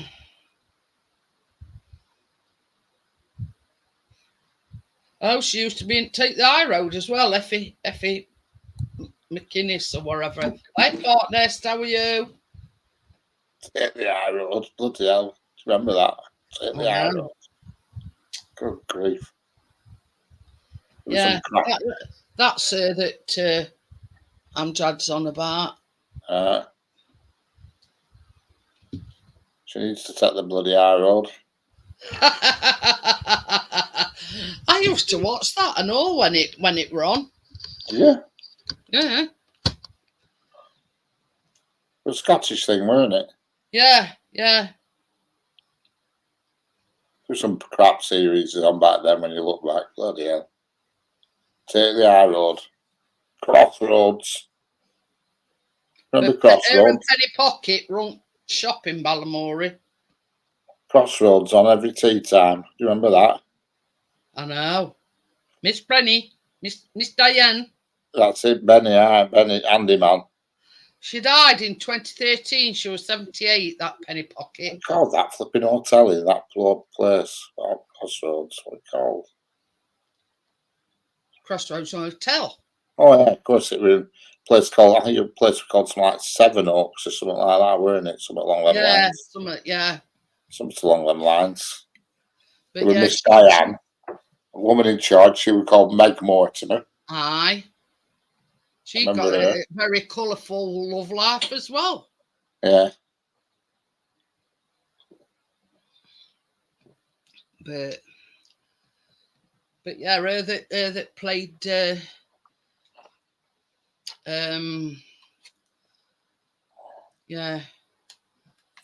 Susie Sweet, she died on the 2nd of December 2013.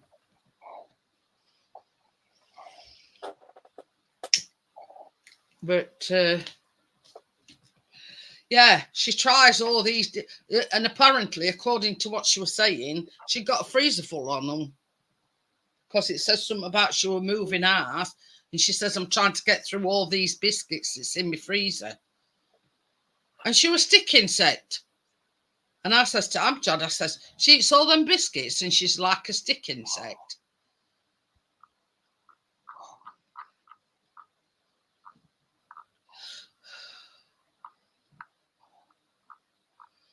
She began her acting career in 1946 when she did a voiceover at the age of 11.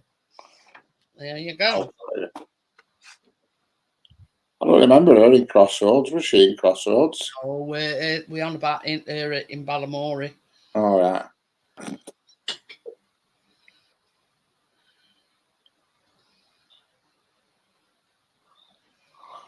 We're thinking of yeah, bringing it back. Noel Gordon with Meg Richardson. That's right, yeah. Jane Rossington with Jill Harvey. Yeah, I Roger. remember her. She had blonde hair, Jill Harvey. He played Sandy Richardson. Ronald Allen played David Hunter. I remember David Hunter. He was this let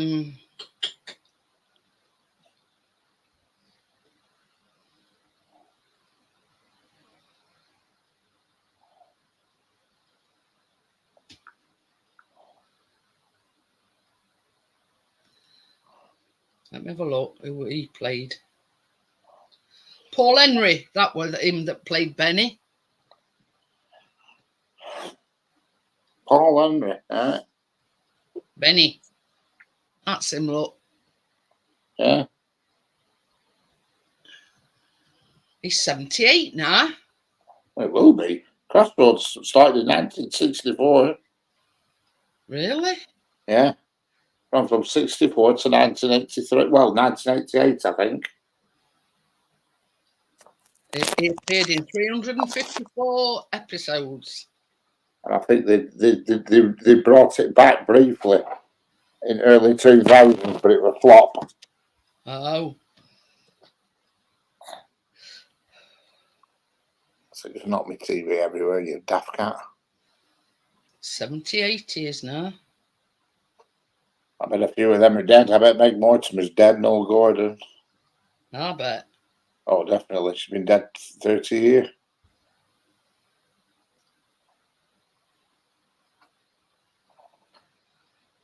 April 14th, 1985 she died. Yeah. She was only 65 and all when she died. Yeah.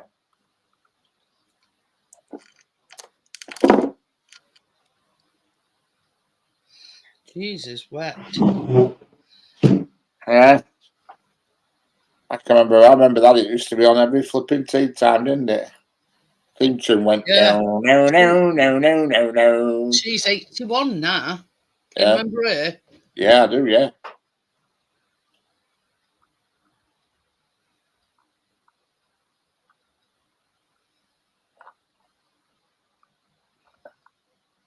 Even him that played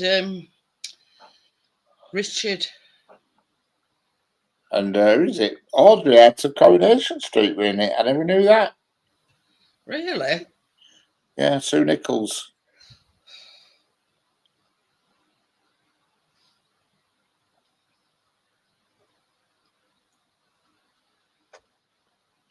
Yeah. David Hunter, can you remember him? Yeah. He's dead and all. 1991 he died. And he was only 60. It must be bad for longevity, that, working in a motel. Oh, can you remember Amy Turtle? No. Was she in it? Yeah. Amy Turtle. She died in 1989. Aged 86. Nora Batty were in it as well. Kenneth Moore in it as well. Yeah. Johnny Briggs. A lot of cast-offs from Coronation. A lot of pre-Coronation Street people were in it, actually. You look. There's some crap about. I mean, it was rubbish, weren't it? But one of them tea time things you used to watch. It was almost as bad as Prisoner Cell Block H. That Kenneth Moore died of Parkinson's disease in 1982. It was as bad as Prisoner Cell Block H. Do you remember that? I know. The cardboard walls. Hey, well, I'll tell you something. If I ever get locked up, I want to stay in a prison like that. No, not when you got B. Smith on press. Bollocking everybody. I'd eat her for breakfast. That horrible prison guard, what's she called? Vera. Turned it out.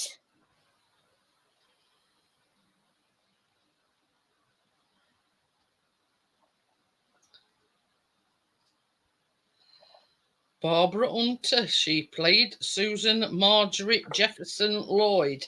Yeah, oh yeah, she were a bit of a woman when she was younger, eh? Yeah, she died in 2011. Yeah. Yeah, she was a bit of a woman. I know. A siren. Yeah, well, she was in a lot of films. She were in quite a few films, other than Coronation Street. Crossroads. I think she at Crossroads. I think she's been in a few top shelf videos. You know what I mean? Yeah. A few of them they used to put in the old black box. Okay, Miss Diane. She's still alive. She's 81. All right.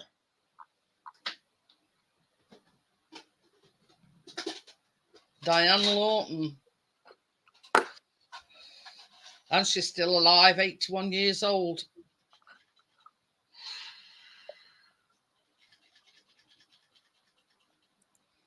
But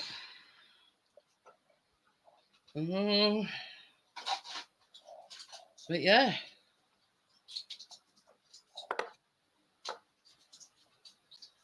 So there you go.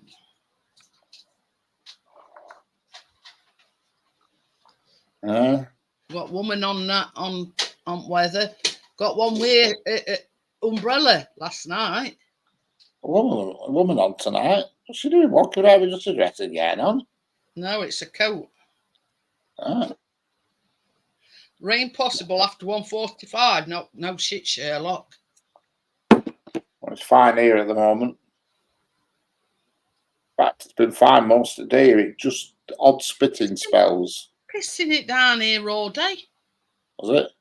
Yeah. Well, Metal not Mickey. so bad here. It's just off and on, but just only a bit of a light and a few spits and sparks, but no Metal Mickey, yeah.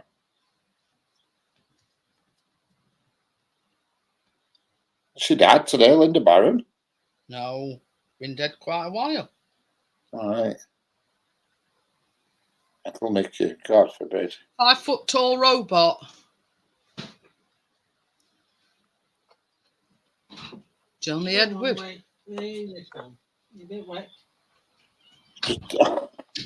What crap were on telly back then? I know. I mean, there's enough crap on now, but God, it were top quality crap back then. I know.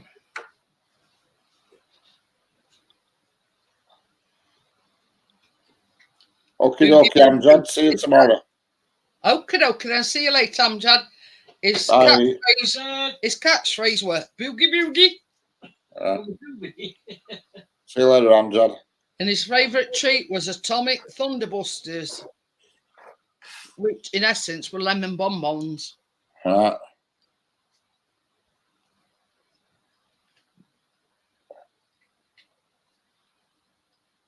But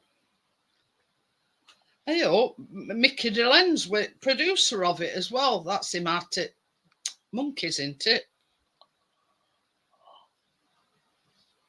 Still get it on DVD off Amazon.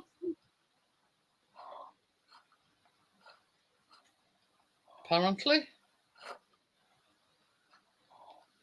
Who can remember this? Where's it going? I remember that. Miss Sally. Yeah. Aunt Sally. Aunt Sally, that's it. She's dead now, though, isn't she? I gotta tell you something. B. Smith's still alive. Who? B. Smith, outside Blockett, she's still alive and kicking. She's 81. That's what you were on about, Button Moon. Yeah. Absolute nonsense. No wonder kids. No wonder we all grew up a bit strange with crap that we're on then. Made out of bottles and wooden. Unbelievable. Wooden mixing spoons as arms. Can't believe she's still alive. I thought she was about 70 when she was on Cell Block H. And then they lived on Junk Planet. He travels in his baked bean tin spaceship across blanket sky, where he meets to Button Moon, where he meets many strange characters. Yeah, that one's correct.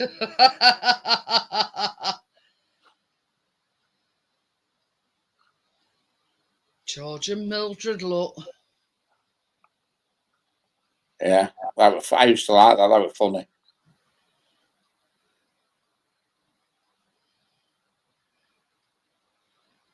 George Roper, Brian Murphy, and Luther Joyce with Mildred. She died young, Luther Joyce. Yeah. Alcoholic, I think, or something like that. 1980. She died at a young age, and I think she was an alcoholic. 53, I think. How much? 53. Yeah, I knew we were youngish. Vera as well had to top blockade. She's still alive. But clangers, God don't. You couldn't understand the word they were on about. No, they just used to do all that. Oh, they did. What was that bloody monster called? What was that? Soup Dragon. Yeah. Soup Dragon. Yeah, she did die of alcoholism.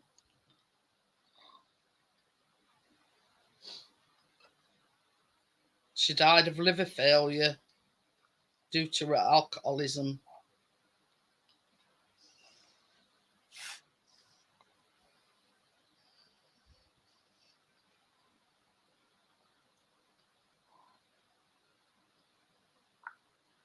Yeah.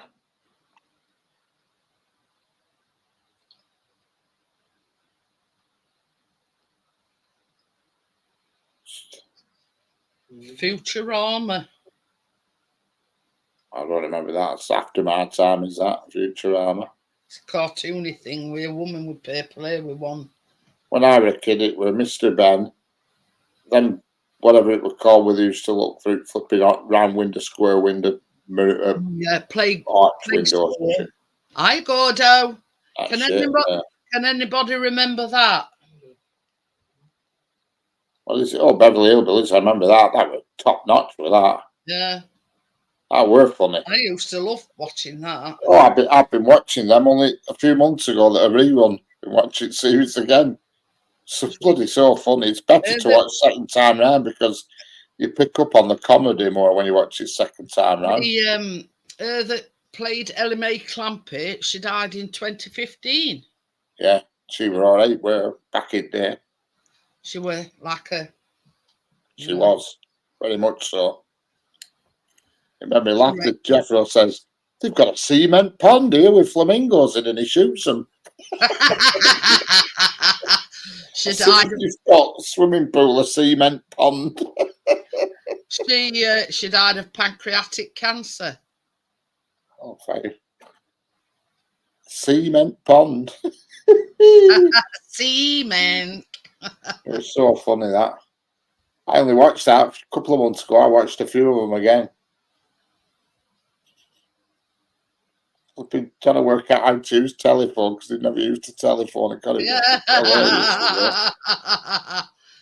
They sat down there at the dinner on the snooker table. They thought, this is a billiard table, he says. And there was like a moose's head on wall. He says, oh, that must be a billiard. A moose's head. And they said, these cup holders are handy, and they put the cups in pockets. I used to think that way great, that. Yeah, they had the pots in pockets of snooker table and they're eating the dinner off snooker table. Oh, brilliant. Top notch. Yeah. Oh, yeah, I used to like that as well. Open all hours. I think David Jason's the only one that's alive left. Yeah, definitely.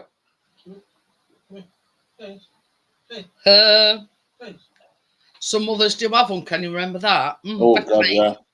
Definitely. That was funny as well. It was good with that because he used to do all his own stunts, did that Crawford fella. And That a one where lot he, went wrong as well. yeah, that one where he went on motorbike into tar wagon. Bloody hell. And he stood on top of a plane. And he did them all for himself. He didn't have no stunt double. Harry did them all himself. Yeah. He did make a pig tier of things either. We've had a few people like him work at our place. Walk around all day, cocking things up. This for another good one. Oh, yeah. Bless this ass. Yeah. There were lots of guns in our days. And there were lots of crap as well. Yeah. Fall and Rise of Reginald Perrin. Yeah, and I could never get into that one. Rising Damp, I used to love Rising Damp.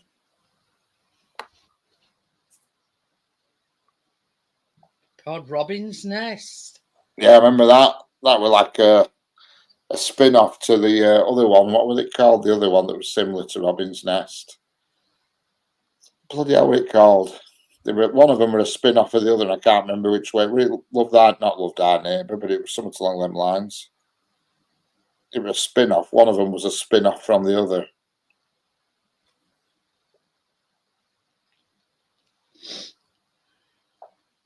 Can't remember what it was called. Now here's one that Chris Man About the House, that's it. Yeah. Yeah, no, I could never get into that. No, I just thought they were a bit over the top myself. Yeah. Oh, pardon me. I used to watch it a bit, but I could never get into it.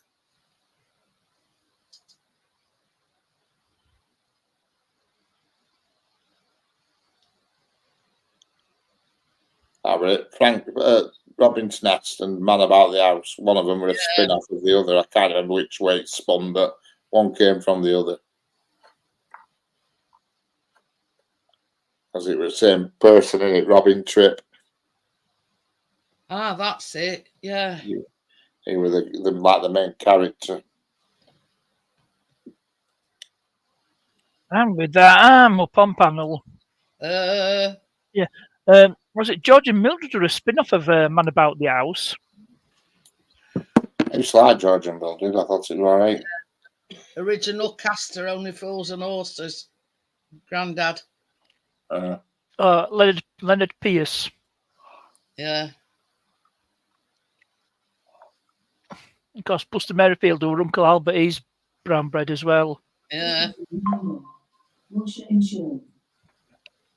World's Worst Sailor. Oh, Tim, mind your language. I remember that. Guy who played the teacher, I know he's dead. Robin's Nest was a spin-off, as was George and Mildred. Ooh. Yeah, sounds right. Because the waiter in Robin's Nest. Yeah, that one on. He was O'Brien in the Builders episode of Fawlty Towers. That's it. And what was his name? Oh God, David Kelly, I think. Let's have a look on Robin's Nest. Yeah, he popped his clogs in 2012.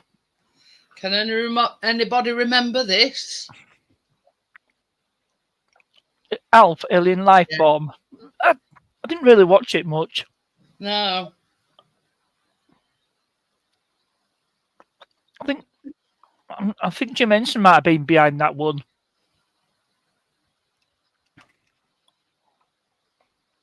Let's have a look. Hello. Oh, yeah. Red Dwarf. Oh, Red Dwarf, yeah. Oh, can anybody remember this? Oh, Heidi Hi. Yeah, I never enjoyed that. I thought it was a bit tacky. I remember it. Some of them have died. Ruth Maddox, she's gone. Him who played Jeffrey Fairbrother, he got cancer. Oh. He was relatively young.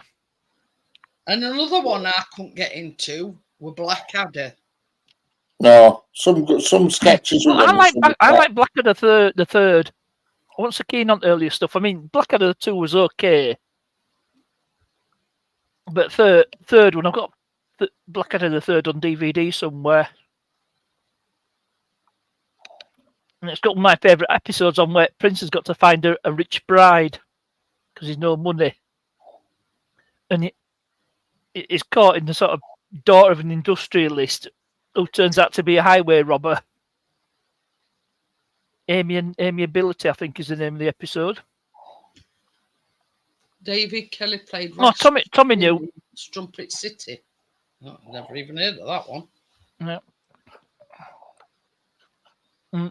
What Tim's just put, Alf Garnett. Oh God. He did a film. Was it called the Alf Garnett Chronicles? You know, some of the stuff that he come out with, he won't get away with today. You know. Oh, yeah. No way you could get away with it. Loads of programs you won't get away with now.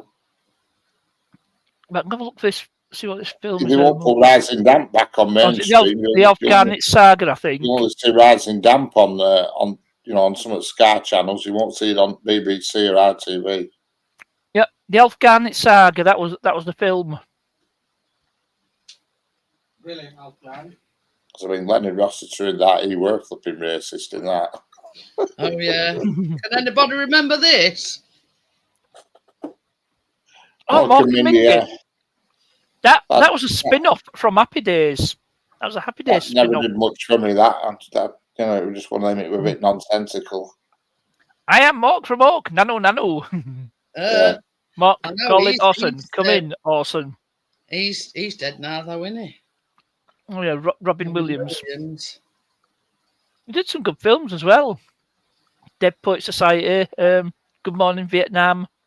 What was that one where he was this scientist and he invented like this bouncing stuff. Was it Flub? That's Flubber. it. Flubber. That's it.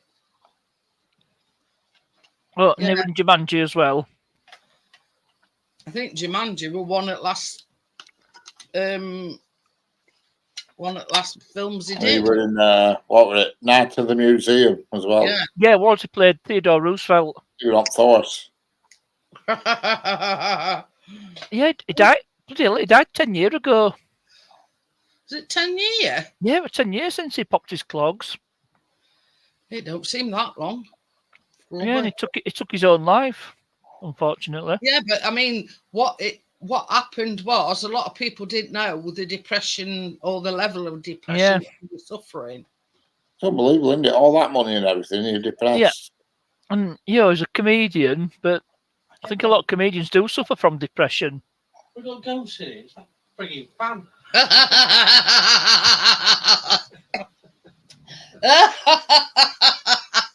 I'm just laughing at Chris. Oh, somebody kept on touching me arm. I kept feeling a draft on my arm. Let's have a look at filmography. Let's have a look, see if I can find his. I thought we'd got a ghost, and he says I've got fun on here.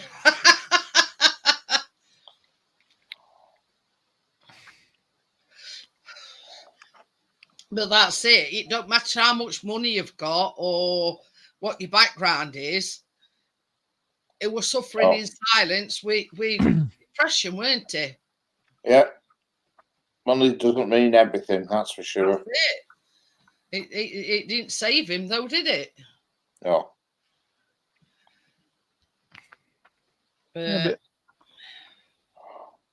Oh, she knows.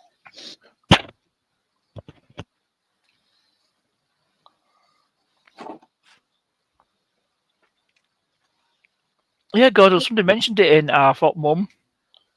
Because Windsor Davis, he's gone. He won't get away with that. He won't get away with that on telly nowadays, that's for sure. But you think about it, it was set sort of during final end of World War II. Where is it? In India, somewhere. He kept calling La-di-da Gunner Graham. You won't get away with that. La-di-da. Remember that La-di-da Gunner Graham? You great puff drinker. That short ass guy, Don Estelle, I think. Yeah. Is that his name? I've got it right. Yeah. Yeah, Don Estelle with short ass with pith hat. We called something like Lofty or something like that, weren't he? We're at Yeah. Lofty, along them lines. But even Windsor Davis did a whispering grass, That's covered right. whispering grass. Yeah, Don Estelle, yeah, that's him. Well, Yeah, Alf Garnett's catchphrase? how many? I remember when his television broke down and he sent the repairman round and he were, well, you don't need to know who he was, but he weren't impressed. Yeah, Don Estelle, yeah. Oh, it was so funny. It says Alf was mean and selfish towards his emotionally detached wife, Oh, yeah. Elsie, played by Dandy Nichols, referring to her as a silly old moo. Yeah.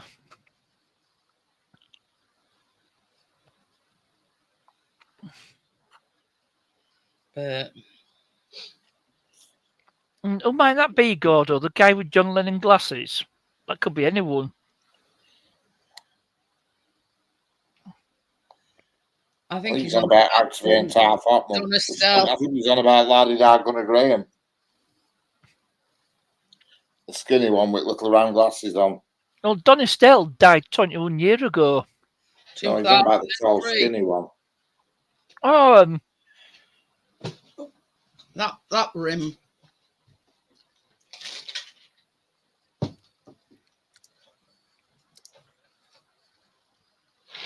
Uh-oh.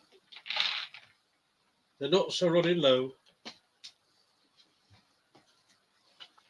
Oh, well, Laddie Gunnar Graham's just died this year, 2nd of August. hang on. He died this year. He's called John Walter Lawrence Clegg, and he died this year on the 2nd John of Clegg. August. Oh, Yeah, he's only just died this year. Yeah. Just about 8 weeks ago. 2nd of August. He was 90. What's his name?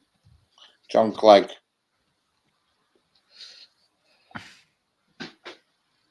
And he's still got round glasses on now in his picture. Not quite as round as his other ones. I'll drop his Wikipedia link. There's John Clegg's Wikipedia link. Yes, and we did mention Young Ones. I enjoyed Young Ones.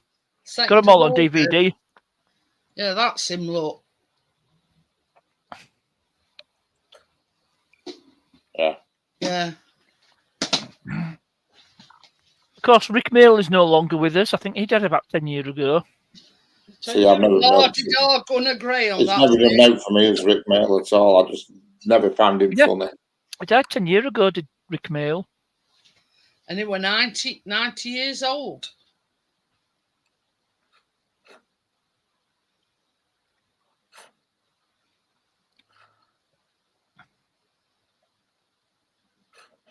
Just Young Ones never seem to roll me boat for some reason. I don't know why.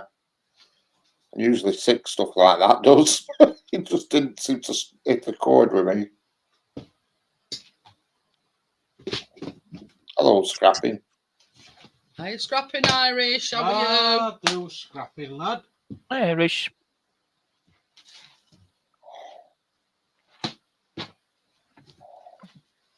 Yep, you're right, Gordo. It was filmed in Bristol. What exterior scenes were.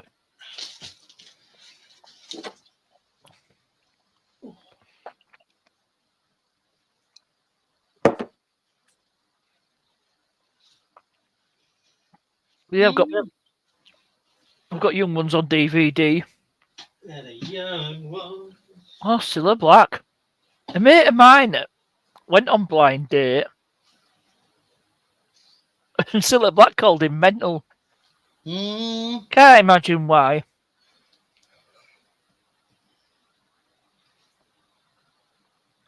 If anyone wants to look for it, it's the Christmas 2000 edition. And they got the girl, despite his attire.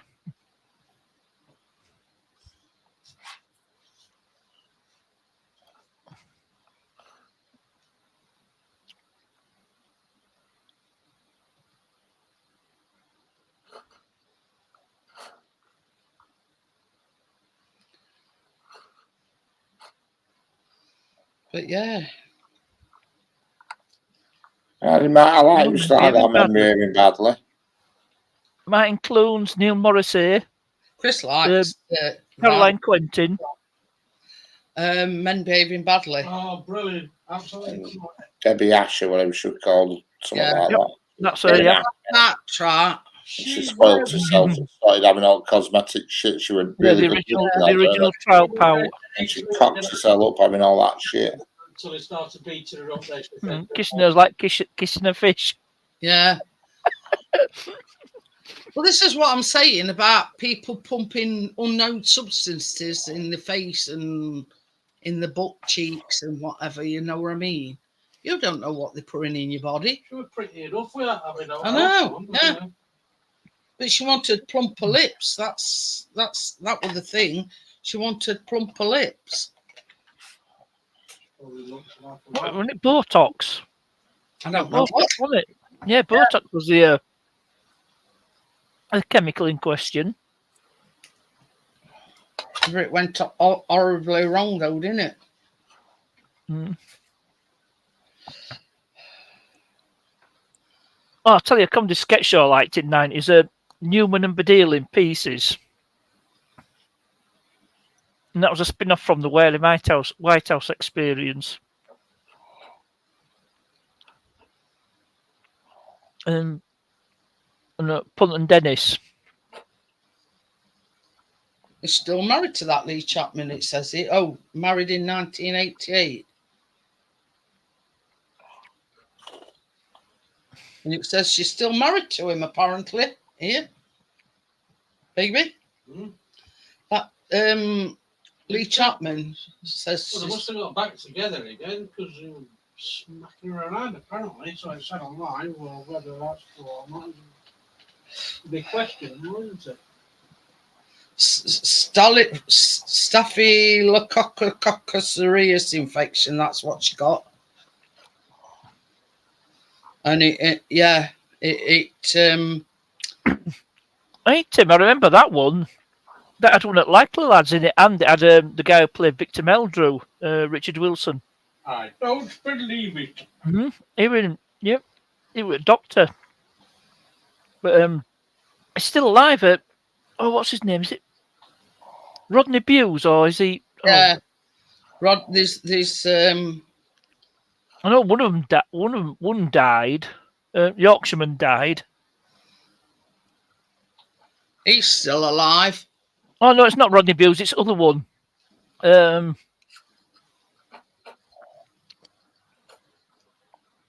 James Bolam. He was in Only When I Laugh. Yeah. I was going to say he's a Geordie, but he's actually a Mackem because he was born in Sunderland. So I don't call him a Geordie. He's a Geordie. No, you do not call anyone from Sunderland a Geordie because that's an insult. I did that mistake once and nearly got beat up. Exactly. He's a Geordie. Actually, I do know Mackem. Whatever happened to the Likely Lads? Yep. It's like calling United out a Wednesday fan, isn't it? But this is the thing, Tommy. I mean, yeah, you know, to shrink your belly, a lot of these women have liposuction, but even that is dangerous because they're sucking fat out your belly. I mean, they're doing a storyline in Coronation Street now where Bethany's had liposuction and it penetrated a bowel. So, yeah, you know what I mean? It's all... Harold! Harold! And then I got a picture of the man himself. Harold! What you doing, Harold? Actually, Wilfrid Bramble's nothing like Albert Steptoe. Quite the opposite.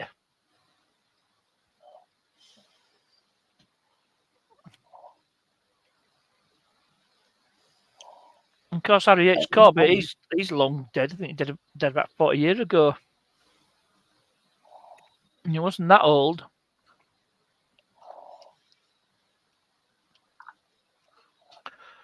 He died in 1985, Wilfrid Bramble. Oh, right, 82 when Harry H. Corbett popped his clogs. Quite Wilfred a Bramble, it was nothing. It was nothing at all. It was nothing like Albert Steptoe. Yeah, it was always well turned out. Yeah. Smartly dressed. Some of these pictures is it's got suit on and whatever. Yeah, it is. In reality, it was always well turned out. Yeah, because he appeared in 1 or 2 Carry On films. And he appeared in Holiday on the Buses, did Wilfred Bramble. That's right, that's what I'm thinking of. I'm getting mixed up in one of Holiday on the Buses, where they were at the holiday camp and he were dancing with his mum. Yeah, do you know where the holiday camp is? Wilfred Bramble was born. Yeah, he was born in Dublin in Ireland. Just outside, yeah, Dublin. Yeah, and he was 72 when he died. Mm-hmm.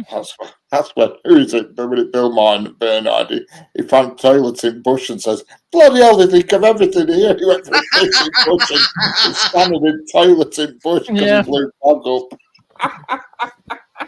Bloody hell, they think of everything here, he says.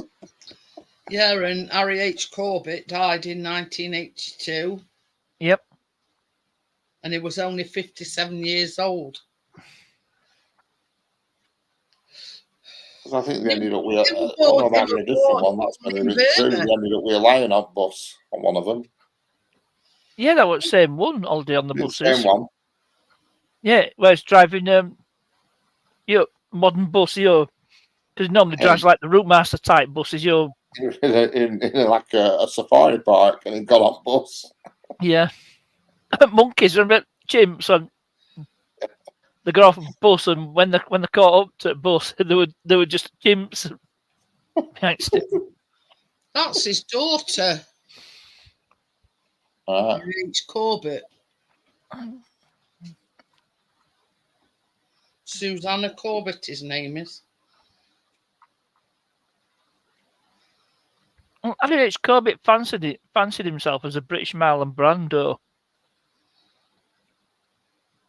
Fortunately, that didn't work out. Tim's mentioned the Sweeney. That they're both dead, aren't they? Dennis Waterman and John Thor. I used to like Sweeney, but when I've watched it back now, I've just thought, what a load of crap. Running after a criminal. Stop. Do you remember The Professionals? Why are you going to stop? I can remember Professionals. Yeah, there's only Martin Shaw alive. Other two have gone. Gordon Jackson, who was in The Great Escape and The Ipcrest File. And Lewis Collins. Yeah, I mean, my mum had a thing for Lewis Collins, and she got his autograph when he opened a shoe store in the area. But he dragged me along. I think, back then, when you first watched them, they seemed all right because they were different. But when you watch them back now, you just think, what a load of crap. I know. Some stuff still stands up. They just pull up in a police car and screech wheels, but it hardly moving. You know what I mean? Every car just screech wheels, but you're actually hardly moving. I'm thinking, I could try all day to screech tyres like that. This is no word of a lie, Richard. When Chris took Callum to college yesterday, there's this big island, and they call it University Island. And that were all blocked off because it looked like there'd been a police car chase. And yeah, both the police car and the other car were worse for wear, put it that way. So we were all blocked off. So, oh yeah, that's a blast from the past, Juliet. Bravo. Bravo, yeah. Yeah. I mean, that's been up and all, Juliet. That's one. I think that's one of the first police things. Obviously, you had Z cars and Dixon and Dot Green before that, but they were just. You look at the time; they seemed brilliant, and you look back at them and you think, "What on earth?" Not very realistic. I mean, it's like that anti-Maple. I watched the Sweeney the other week, and I just thought it's dreadful. It's painful to watch. Yeah. God, screeching tires. I'm thinking, in reality, you'd be trying all day to get them screeches. It's like Yeah, every time you watch a plane land on a film, tire screech. And in reality, that never, ever, ever, ever, ever happens, ever. And it's like, I mean, They always, you know, this is the thing. There's a thing called T-pack or something, and they cover them on both sides. I mean, what? Tactical pursuit and containment. Yeah, you know what I mean. What happened to? Yeah, but you didn't have that back then. Yeah, but why not? That's what I'm saying. You know what I mean? I mean, there's obviously, a number of contributing factors. Cars cocktails. were slow as sharp back then. And secondly, we didn't have as many criminals up and down nicking the buggers like they do now. Right, I'm going to call it a night because this table's got to come down. So I shall see you all tomorrow. So anyway, thank you, Richard. Thank you, partners, for coming on the panel. And I'll see you all tomorrow. Bye. Bye. Bye. It's raining here now. Just How much started on raining. one?